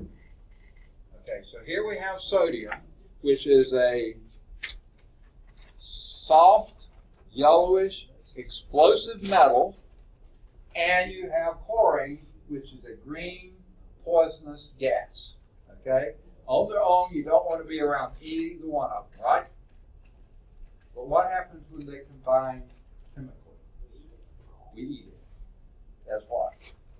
Salt. Sodium chloride is table salt. I bet you got some on that. No, you got fruit. Okay. Oh, I bet so. What is it? Nuts? Yeah. Okay. Yeah, peanuts. Yeah. And what is one of the ingredients in it? Where's your? Oh, there it is. Peanuts, sugar, and sodium chloride, salt. Okay. So yes, most of what we eat, we're eating but they're no longer that. Once they combine chemically, they change completely. Okay? So molecules, whereas an atom is the smallest unique unit of an element, a molecule is the smallest unique unit of a compound. See, element is a macroscopic term, atoms a microscopic term, submicroscopic. Compounds, macroscopic, sodium chloride, a compound, but the atoms, sodium and chlorine, chemically bonded, that makes a molecule. The smallest unit retaining the properties of that compound. Now, the shorthand here is molecules can stand for either atoms, they could be monatomic or diatomic or something like this, or bigger things like molecules. So when we say molecules, it could be atoms, it could be combinations of atoms. So what are some of our molecular interactions we have? Most of these are attractive. Things are being pulled together, okay? Causing the materials to cling together, but they don't just stick together, they actually bond together and they become totally new materials. Let's think of another, okay? Hydrogen. We already talked about hydrogen gas. What do we say about it? Extremely explosive, flammable, okay? How about oxygen? It is the one element necessary for combustion to occur, because combustion is oxidation.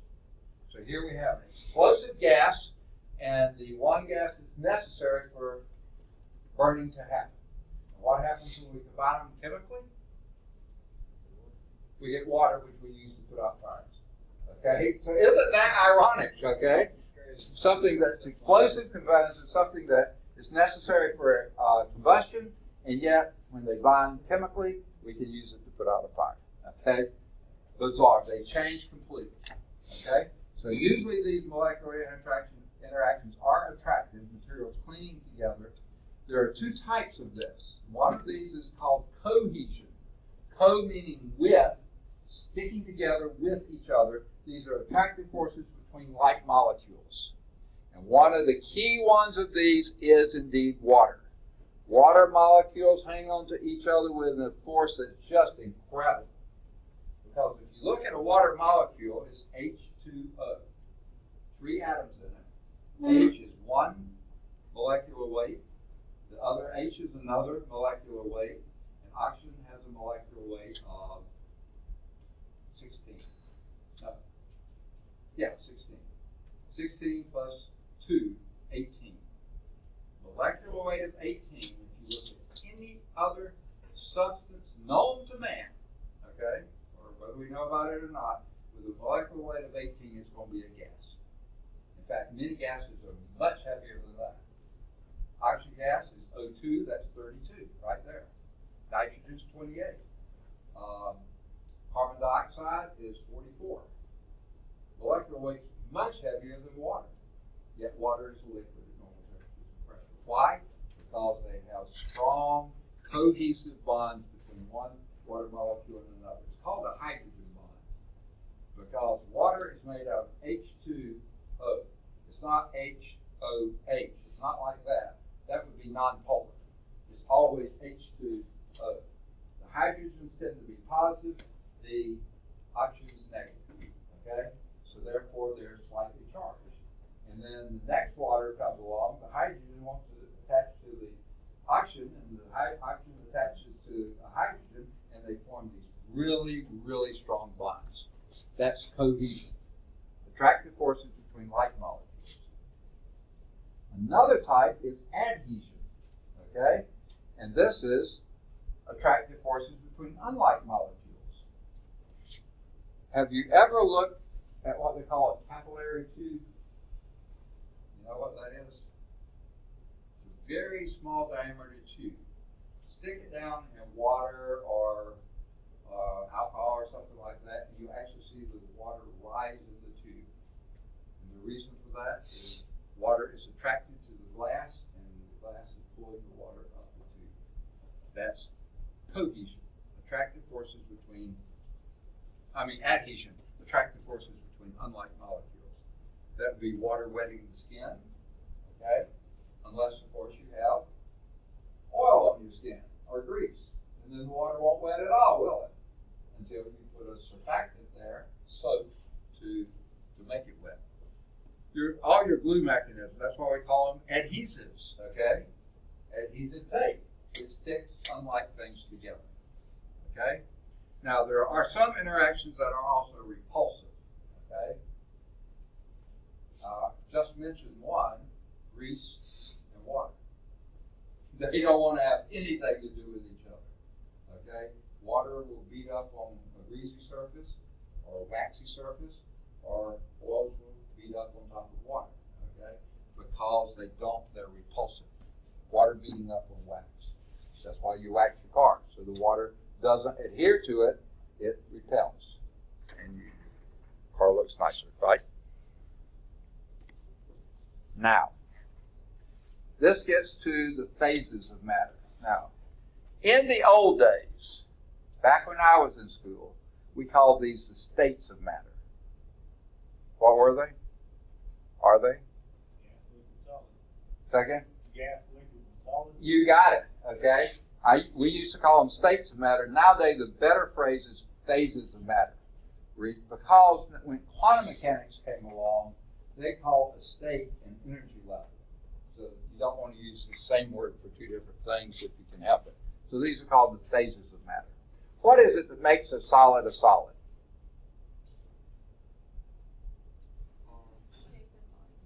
Definite shape and volume. This desk is definitely a solid, right? It has one shape, it doesn't change, and it has a certain volume. It'd be hard to calculate, but just dip it in a pool of water, see how much water it displaces. Okay, that would be to determine its volume. It has a definite shape and volume. Why does a solid have a definite shape and volume? That's the macroscopic observation. It has a definite shape and volume. Why does it do it? Microscopically, those atoms and molecules are arranged in a rigid, fixed structure. Okay?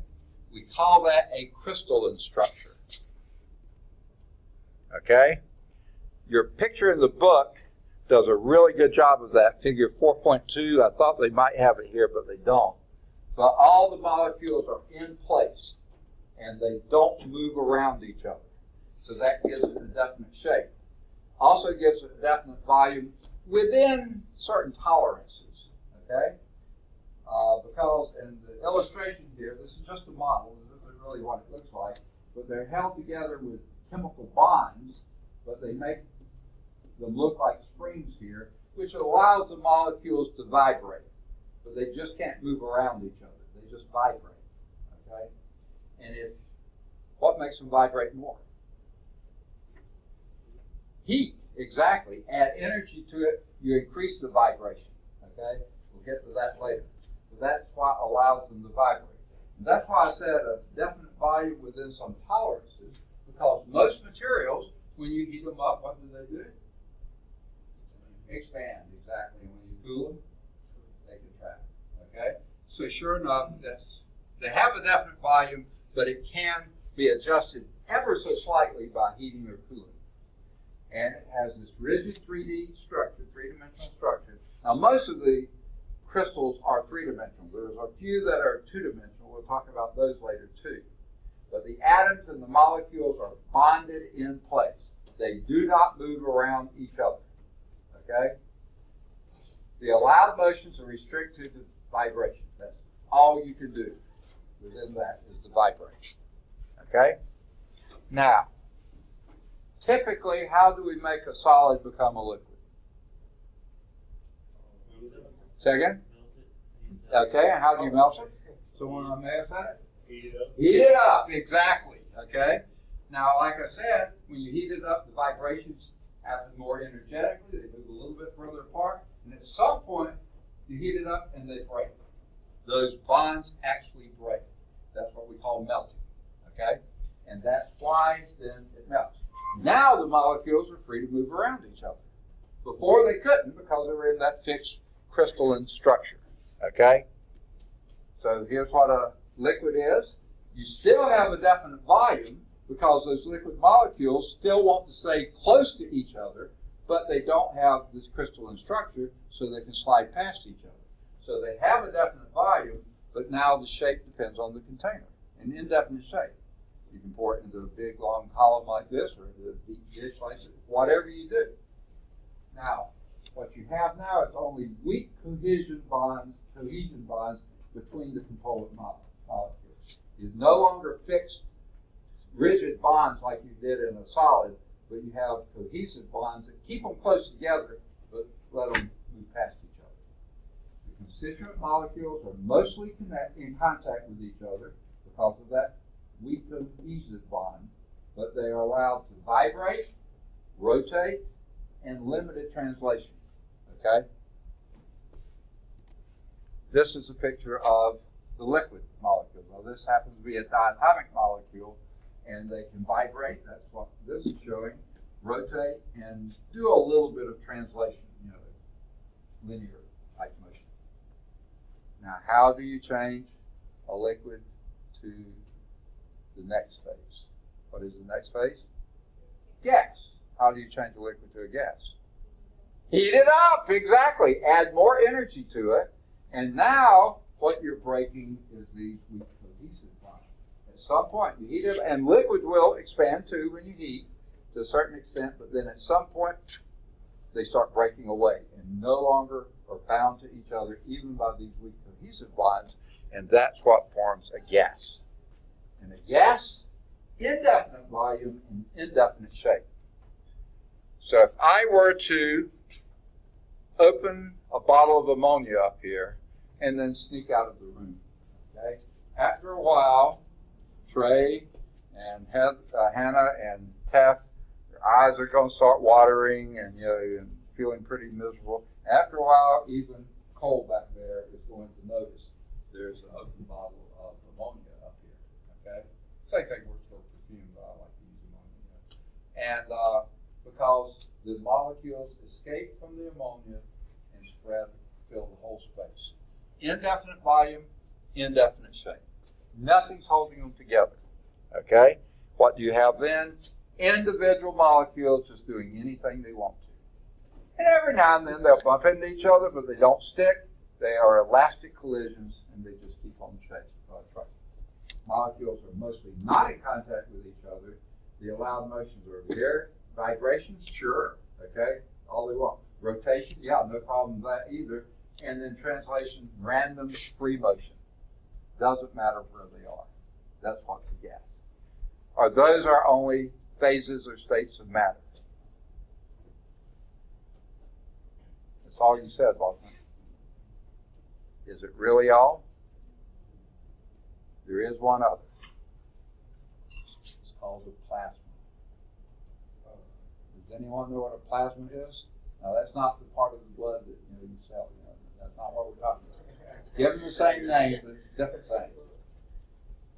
Super hot, but it doesn't change. Say that again. It's super hot, but it doesn't change the gas.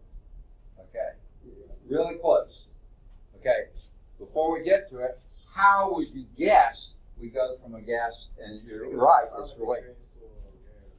Okay, it could. Okay. But how do you go from a gas to a plasma?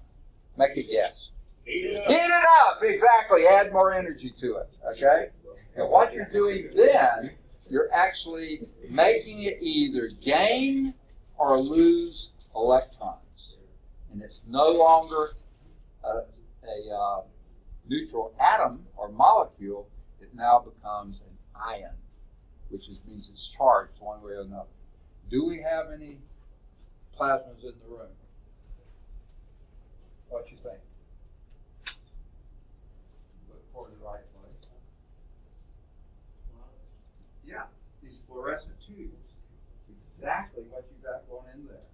Well, somewhere up in that fluorescent box there's something we call a ballast.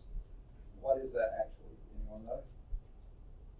Very high-powered potassium. It builds up huge amounts of charge, such a huge amount of charge that it strips or adds electrons to existing molecules there. I think that's a mercury vapor is usually what's in there. It's not just a mercury vapor, it is a mercury vapor ion. It is charged particles moving up and down the tube really, really quickly. Now that's what makes the light is that, have you ever broken one of those tubes and seen that white powder on the inside? It's a phosphorescent material that when an ion goes past it, something in that jumps up an energy level going into your quantum mechanics, a phase, a state, a higher state, and when the charge passes, it falls back down again. When it falls back down, it gives off a photon of light. And these are geared to produce as close to natural white light as you can. Okay? So, yes, we have some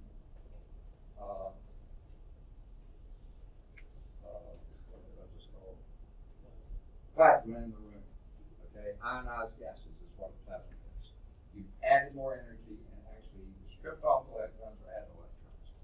Now, in the universe, which you reckon is the most common material? Solids, phase. Solids, liquids, gases, or plasmas. Yes. Okay. Solid, liquid, gases, I've heard them all, except plasma. Okay, what's the biggest thing in our solar system? The sun. What do you reckon the sun's made of? It's all plasma, just about. And it, by far, it's like 200,000 times the mass of everything else put together. Yeah, most of the. Now, I say that, but then there's a lot of arguments these days of what we know about is plasma in the universe. Because most of the mass is occupied in stars, except for, we don't even understand what dark holes are. Black holes are, but they contain a lot of mass, but we don't know what kind of mass is in there. Probably a plasma, but who knows? No one can go in and see, no one can detect, because everything gets sucked in and nothing ever comes out. Yeah, so, and then there's all this stuff they now talk about, dark matter. Who knows what that is? Is that a solid, liquid? Probably not a liquid, gas, or is that plasma? We don't know, okay, because we really don't understand the whole process. It may not be a plasma, though, so maybe more of the universe is solid or gas, I don't know. So I can't really answer the question, but of what we know in our solar system, it's plasma. Okay, now let's talk about molecular motions a little bit. We've just given them before. But what is happening when molecules are moving? You characterize it because if they're moving, it has what kind of energy? Energy of motion. Kinetic energy. Okay? So you characterize the molecular motions as the average kinetic energy in a large sample. Now, some of those molecules could be moving very, very rapidly, and some could be just hanging around very slowly. You talk about the average. Okay? And that's what we measure in temperature. It's a measure of the average kinetic energy on the molecules making up the substance. Now, it has something to do with heat, but it's not the same as heat.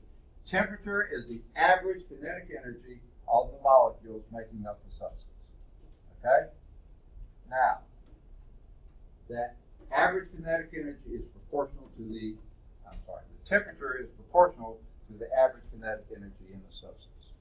That's what you're measuring. Even though you can't measure the kinetic energy of any molecule, you're measuring the average, the composite. Now, here's some examples that they say evidence. If I had this bottle of ammonia over here and just opened the top and walked out, it would take a while for it to diffuse across the room. Sure, these people would start watering earlier, and it would take y'all a while. In fact, if I left, y'all probably go too, but never mind. But if I put a Bunsen burner under that, then it's going to diffuse much more quickly. Okay? When my wife is cooking something good with heat under it, I'm going to smell that much faster than if it was just in the freezer. I'm not going to smell it at all because the gases diffuse quicker at higher temperatures. Their average molecular kinetic energy increases, so the velocity increases, they move faster. Okay? Also, this whole thing we talked about, expansion and contraction, it increases with temperature or decreases with temperature, depending on which way you're going. Now, there's one substance that doesn't quite do this right. Does anyone know? One substance that the expansion, contraction, increasing, decreasing temperatures they just don't fit. Say again? Mercury, is that what you said? Okay, not quite. Mercury is unusual in that it's a metal that's liquid at normal temperatures and pressures. Yeah, that is strange, but it does expand when it heats and contracts when it cools. There's one very common substance that doesn't do that at all temperature ranges. And you know what it is. It's the most common molecule on the planet, surface of the planet. What covers most of the Earth? Water. And you know this is true because when water freezes, what does it do? It expands. That's why you burst pipes. Okay? Because it expands. That's why we brought in our plants last night. We told my wife we didn't need to. It wasn't going to get that cold at our place, but she wanted me to bring it in because she didn't want to lose her lemons, and sure enough, what happens when something is frostbit, that could be your skin, your cells, or a plant cell. What happens, the water inside your cell expands and breaks the cell. Okay? That's what is happening. And that's why you kill plants or you get frostbit and you kill tissue. Okay? Water, and it only happens at a small place. 4 degrees, between 0 degrees Celsius and 4 degrees Celsius, if water is decreasing in temperature from 4 degrees to 0 degrees, it expands. The reason for that is remember I said water really hangs on to each other. When they're in the liquid stage, they stay really close together. As they cool, they get even closer together. And cool, they get even closer. But then when it starts becoming a solid and goes into the crystal form, they have to move the molecules further away to get them into the crystal structure. And that's why it increases from 4 degrees to 0 degrees. It expands. And it's a pretty big expansion, too. And it's pretty strong bonding, too. If it can break the steel pipe, and it will. You ever had a pipe to break? Okay. Have you ever had, what do you put in your radiator? Antifreeze. Because it'll break the metal pipe, it'll burst things. If you don't have that in and the temperature gets below freezing, you can break your head, right? Crack the head. If there's water in there without antifreeze in it, it can actually break that pretty strong head of your car, okay? So, yeah, it's a pretty strong action there. Now, is that good, bad, or indifferent? Sounds like it's sort of bad to me for that to happen. Breaking pipes, breaking heads, splitting heads, cracking heads. Doesn't sound too good, does it? But if it weren't for that property of water, life on this planet probably wouldn't exist. Not as we know it anyway. Because on the polar ice caps or anywhere that gets cold enough for water to freeze, if it contracted when it froze, then water would freeze from the bottom up. In every lake, in every river, in every stream, in every ocean, it would freeze from the bottom up. And if it did that, all sea life in those areas would die. Most of the plant life, I think, certainly all the animal life. And if that died, we don't live either, because we're all part of an ecosystem. So that property of water expanding in those 4 little degrees there saves the life of the planet. Strange, huh? But true. Okay. Or at least mostly true. Okay. I don't know if it's totally true. Here is an illustration of what's happening. Say you have a bunch of molecules, maybe in this room. Some of these are at very low speeds. Some are at very high speeds, okay? There's molecules at all speeds. But the average kinetic energy, or speed, and that's related to kinetic energy. How is speed related to kinetic energy? What's the formula? Again? Someone sounded like they were saying it. What is kinetic energy? Oh boy. Yeah, 1/2. So when the speed, kinetic energy depends on the speed. So if this is your molecular speeds at room temperature, if you heat it up a little bit, the peak slides this way. Okay? Cool it down, the peak goes this way. Now it also changes shape a little bit, but not too much. Okay? And that's what's happening. And what you're measuring is average kinetic energy. That's your temperature. Okay? Which is related to average speed. So here we now can talk about temperature. It's, again, we said, a measure of an internal energy of an object which is related to the average kinetic energy of those molecules. So how we use to measure temperatures are called thermometers or thermometers, right? Meters mean to measure, thermo means energy or temperature, okay? Sometimes it means heat, here it's meaning temperature. This is what we use to measure temperature. Do we actually measure the temperature? Not really. We measure something else that's related to temperature. They rely on thermometric properties. Now, probably the earliest thermometer, somewhat successful thermometer that was built, was done by good old Galileo. We've heard of him, right? And what he did, he took a beaker, you know these beakers that have sort of a rounded bottom and a long, thin neck, put mostly water in it, left a fair amount of air, and flipped it over in a pan of water so that you had air up here in the bulb and then air going part of the way down the long, thin neck. And as the air heated up here, it would push the water down. And he could make marks there and estimate his temperature.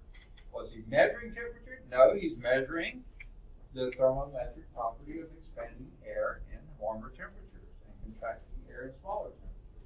So his lower temperatures are at the top, his larger temperatures at the bottom. A pretty decent first thermometer ever. One of them anyway. Okay? What was wrong with that picture? Why not?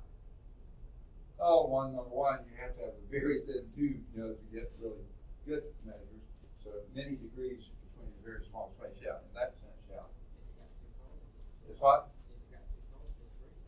Okay, and if it got too cold, the water would freeze. Okay, so that would be a problem too. What's that? Yeah, he did it with water, but you may be able to find another liquid that might be a little better. But there was something else. you ever heard of barometric pressure? If a high pressure area comes through, then the high pressure pushes the water up even though the temperature doesn't change. Or if a low pressure system comes through, then the water comes out even though the temperature didn't go. So actually he had built a combination of a thermometer and barometer, but he could separate it. Okay. But they didn't know about barometers then. And who do you think improved on his design? Who followed Galileo? Newton did, exactly. And he came along and said, what can we do to fix that problem? Well, he put it in a sealed container and actually used something other than water, because water would break when it got too cold. So either alcohol or mercury. Probably used mercury, okay? And sealed it so now there was no air at the top. It was a vacuum, okay? He filled it with rain, flipped it over, and sealed it at the bottom. And then it would go down, and as you heated the bulb here, the mercury would expand, and if you would, now it ran up and down the way you expect it to. Yeah, that was a better thermometer. But it's still using the thermal expansion of a liquid or a gas. Galileo used the gas, he used the liquid. But how can you read it? The same problem with inaccurate, hard to read. Well, you made a very small capillary tube. So therefore, a little expansion is going to go way up in the tube, so you could break it in degrees out. Okay. Are there any other ways we measure temperature? How is that thing over there measuring temperature? It has temperature on it, doesn't it? 72 degrees or something like that. Say again? It's got a thermometer in it? Do you think it's got alcohol or mercury or air or something? Have you ever looked into one? We used to have one in the lab down in 259 in a drawer there. We'll see if I can find it if y'all remind me to do so. But in there is a coil. And that coil is a bimetallic strip. What does that mean? Bi means two. Metallic means metal. Two different metals. And remember, we said all materials, solids, liquids, and gases expand when they heat, contract when they cool. You put two metals that have different thermal expansions, okay? And now it doesn't expand linearly. One on the bottom expands this way, the one on top doesn't expand much, so it bends. Put it in a coil, so you have a long strip of metals don't expand much. Put a needle on it. Most thermometers that have needles on it, they have a bimetallic strip there. So now it's a thermal expansion of a bimetallic strip. Again, you're measuring a thermometric property. You're not actually measuring, there it is.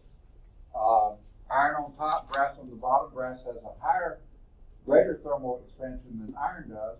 So when you heat it, it doesn't just get longer. If that was just a brass strip or an iron strip, it would get longer by a little bit. But if you put the two, fuse them together, because the brass, all you have to do is put an arrow on it and put a scale there, and you can measure the scale, measure the temperature change like that. Put it in a coil, you make it more and more precise, and you can tell greater differences. Anyone else know how to measure?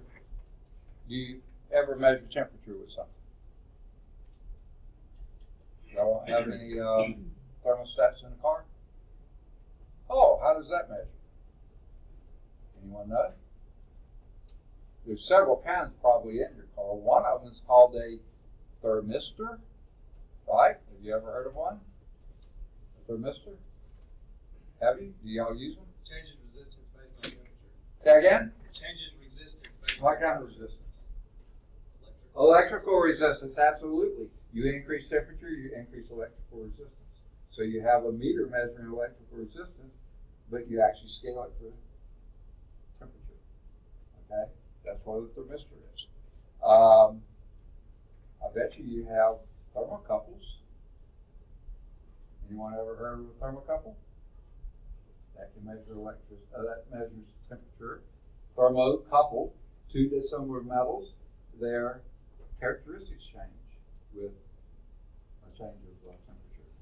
So yeah, there's lots of ways, but we're never actually measuring the temperature. We're measuring some thermometric property, expansion, electrical resistance, something else that varies with temperature, and we just scale it for that. So the biometallic strips and thermostats are examples of that. Okay. Now, we have a bunch of temperature scales. Okay? Now, WRT means with respect to. Okay? One of the earliest temperature scales, I think, was proposed by Newton. And he chose the freezing point of water to be at 0. Is that right? I think so. And the boiling point, no. Can't remember what he used. Probably 0, yeah. Okay, got it. Freezing point of water to be 0. I think he used body temperature as his 100. No, actually, he used 12. No, 8. No, 10. Let's go to 10. I believe that's right. Okay. I may change it later when I think more about it. Okay. Now, that made for, and at first it was hard to measure, but that was about as big as you could do. It's like 10 degrees between freezing point of water and body temperature, and maybe the thermometer can tell them to the closest degree how hot or cold it was. Okay? But along came this guy named Fahrenheit, German scientist, and he was experimenting in his lab with things that got way colder than the freezing point of water. Now, how was he doing this? Make a guess. Summer's coming up, and one of the fairly popular things to do in summer when it's really hot outside is to make a cool, refreshing snack. What's that? Snow cone. Say again? Snow cone. Snow cone. A snow cone. Okay, that you have to. You can actually make it. Maybe you can make them. I can't. What's? Wait. What's the first one? How about ice cream? Oh yeah. Ice cream. I love ice cream. Now, how do you make ice cream? I mean, you add the milk and everything else, all that. But how do you get it cold enough to make it a solid? Wait. You put ice around it, right? Now, if you just put ice around it and started to crank, in the old days we used to have to crank it. Now we have electrical. But started that. Are you ever going to make ice cream? No, you'll make very cold milk and cream. That's all you're going to make. How do you have to do it? And someone said it. Put salt to it. Okay? Now, what's going on there molecularly is that the ice is held together in a crystal at a certain temperature, and it melts at another temperature. You add salt, and it actually lowers that melting point. So it melts now at a lower temperature. So it will now melt at a lower temperature, meaning it will freeze the water in the milk and make your ice cream. And keep it turning so it doesn't make chunks of ice because it all mixed up in there. So that's what you're doing. Okay? Now, Fahrenheit was adding different salts to his ice and getting temperatures that were well below 0, which is what Newton had used in his scale. So he didn't want one that started at the freezing point of water. He wanted one that the 0 was down here at his coldest temperature. So he came up with a new scale. And that scale was called the Fahrenheit scale. Clever. Okay. And that's why it's a capital F, by the way. And that 0 is somewhere way down here that moved the temperature of freezing water to some other number. What was that? 32, or somewhere pretty close to it. Okay? And then he, I guess, kept body temperature as his 100. Oh, I meant to say this about Newton scale. They started doing not just degrees, but then they broke it into smaller degrees. I don't know for certain if that's true, but it seems like I remember reading that somewhere. So anyway, it went from 10 to 100 or something like that. Okay. So Fahrenheit did that. Now, what did that move the boiling point? No one had measured the boiling point of water. What did that move it to on the Fahrenheit scale? Oh, you should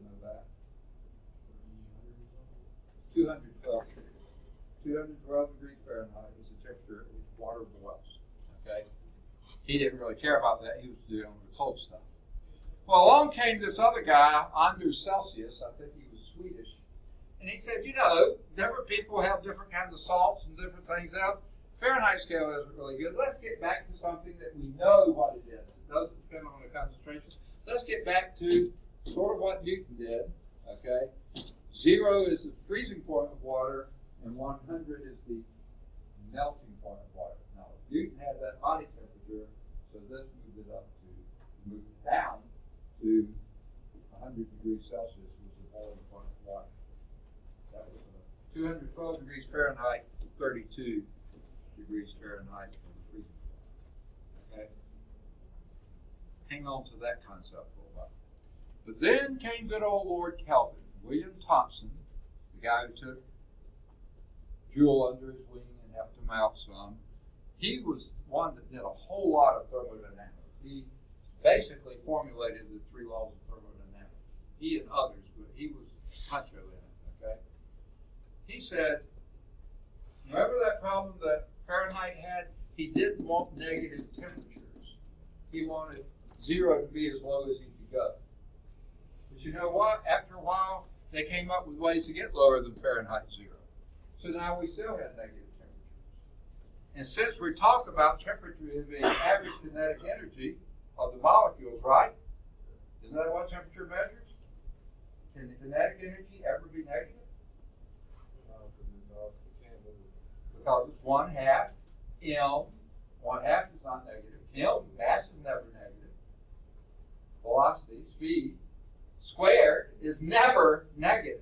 So you can't have an average kinetic energy being negative. So we needed a scale that never, ever can be 0. It can be negative. And here's what Kelvin and others did. Remember how gases expand and contract when you heat and cool? They studied some gases. And they plotted their volumes on the vertical scale and the temperatures on the horizontal scale. So at some high temperature, here's the volume of gas. And then you cool it and it gets smaller. And you cool it some more and it gets smaller. And you cool it some more, and now somewhere you're below 0 here because gases can get cooled and cooled and cooled. And somewhere down here, when it gets really, really, really cold, what's going to happen to the gas?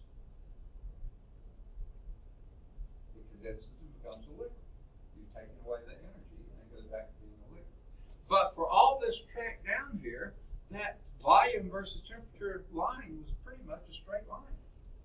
Okay, well they did another gas. It may have started here, and it got smaller and smaller and smaller, and then somewhere down here it became a liquid. But when they drew that line, it looked like it was going to the same point down there. And they did lots and lots of different gases, very steep ones and shallow ones and other things, and they found out that every one of them was pointing to the same place down here. And they never got there because it became liquid. But they were all aiming toward this point here, which, in their mind, the volume getting smaller and smaller and smaller, guess what? If it ever went to 0, that's as cold as you can go.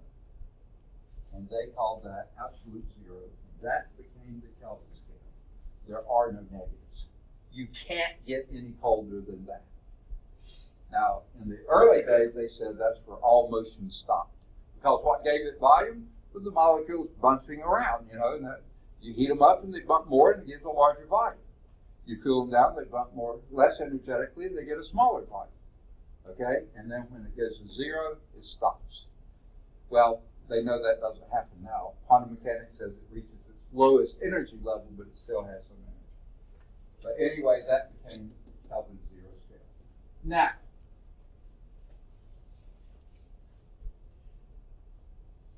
here's a couple of things to remember. When we're talking about Fahrenheit, we always say degrees Fahrenheit.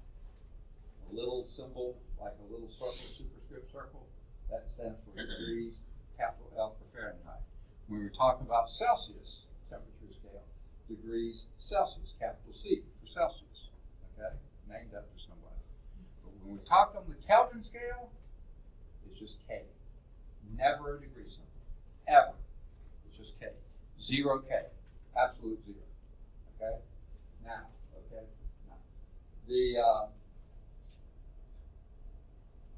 what they based this scale on was the Celsius scale.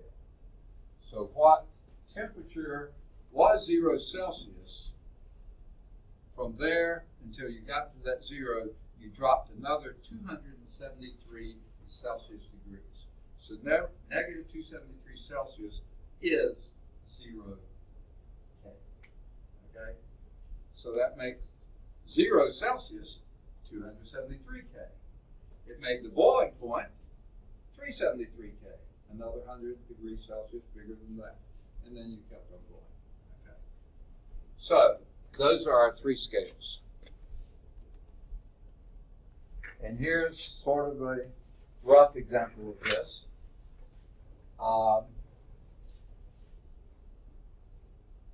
This is boiling point of water, Fahrenheit scale, 212 Fahrenheit, Celsius scale, 100 degrees Celsius, Kelvin, 373 K, no degrees on it.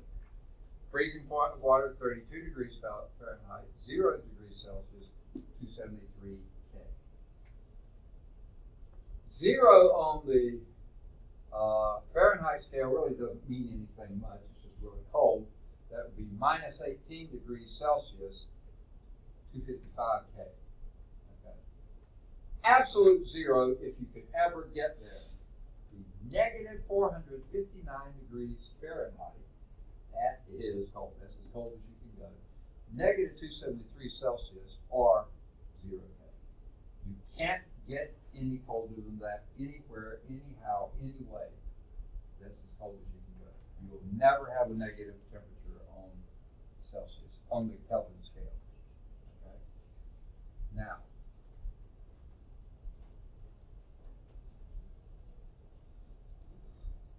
Now this is what we use when we say average kinetic energy. Temperature is a measure of that. Kinetic energy can never be negative. So that's what we use officially. That's the SI unit for temperature. Not Celsius, Kelvin. Okay? Never negative.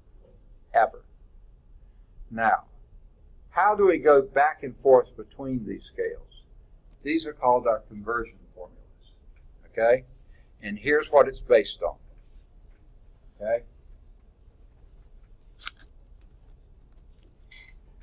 Now, in this case, I have to get a light color because this is the one chapter that has a dark background. So I'm going to choose yellow because I think you'll be able to see it better. Okay? What I want you to notice, the 2 points that we know we can deal with, and they're pretty close to always true, is the freezing point of water and the boiling point of water. Okay? This is too hot for us to touch. This is as cold as we ever want to touch. Okay? How many Fahrenheit degrees are between those 2 points? 70. Say again? 70. Oh, come on. No. 212 minus 32. Say again? That's like 180 degrees. Ding, ding, ding, ding, ding. We have a winner. Okay? So on the Fahrenheit scale, that's 180 degrees Fahrenheit in between the freezing point of water and the boiling point of water. Oops, I did it too low there. Sorry. This will be a lot harder. What's the difference on the Celsius scale? 100 degrees. So 100 degrees on the Celsius scale actually measures the same change of temperature as 180 degrees on the Fahrenheit scale. So that gives us a way to compare. They're always going to be at a ratio of 180 to 100 or 100 to 180. Now, those are awfully big numbers, aren't they? So let's reduce them to as small a fraction as we can. So I'm going to get rid of the zeros just by dividing by 10. Can I reduce 18 anymore? By 2? So that would be 9. Reduce 10 by 2 and you get 5. Or this one would be 5 to 9. So hang on to those concepts. Okay? And you always thought 9 to 5 was a Dolly Parton song, didn't you? Well, it is, but that's not what we're talking about. Okay? That's the ratio of Fahrenheit degrees to Celsius Okay?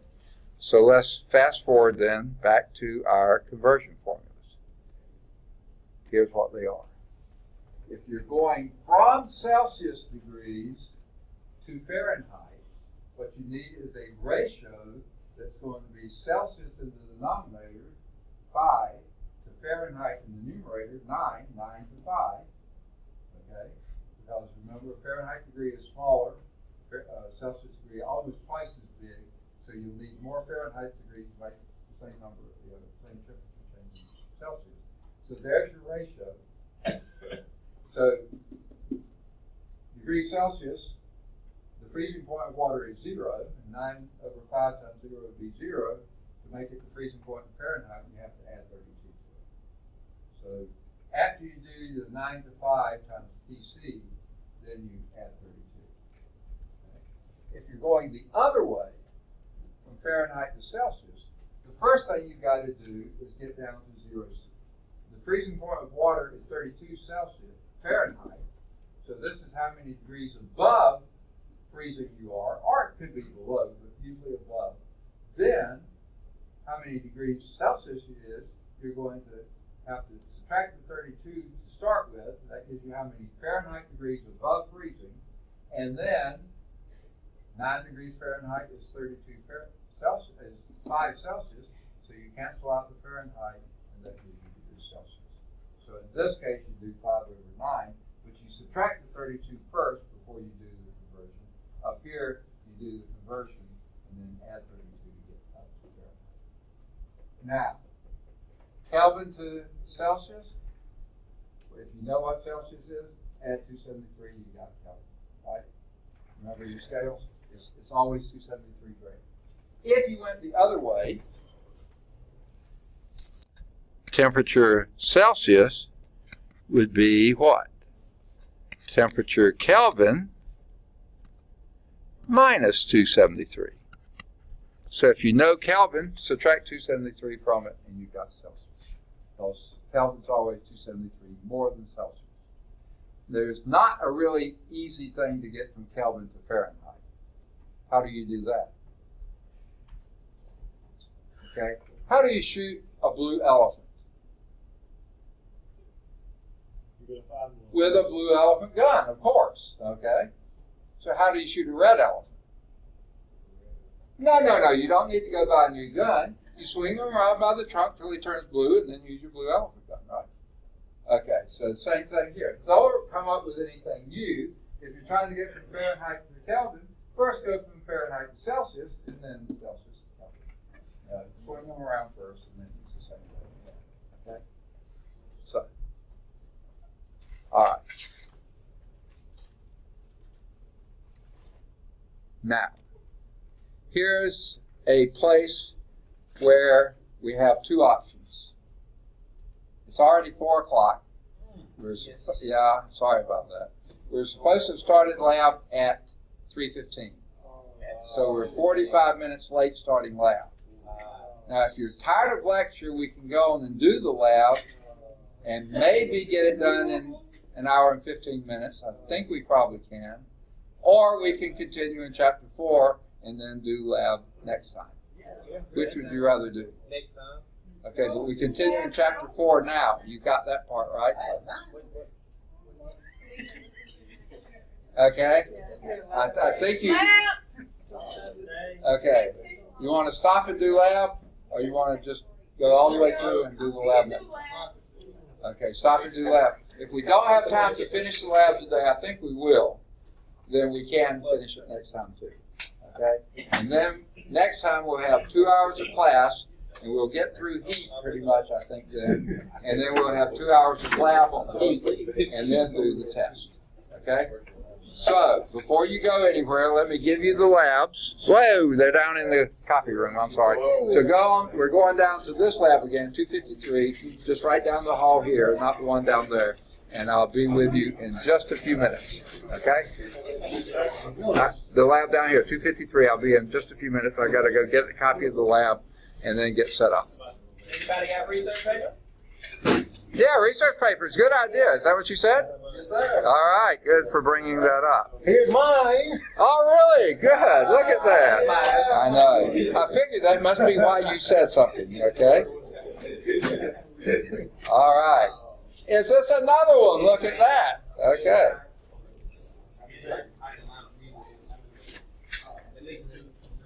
It'll take me just a few minutes to shut things down.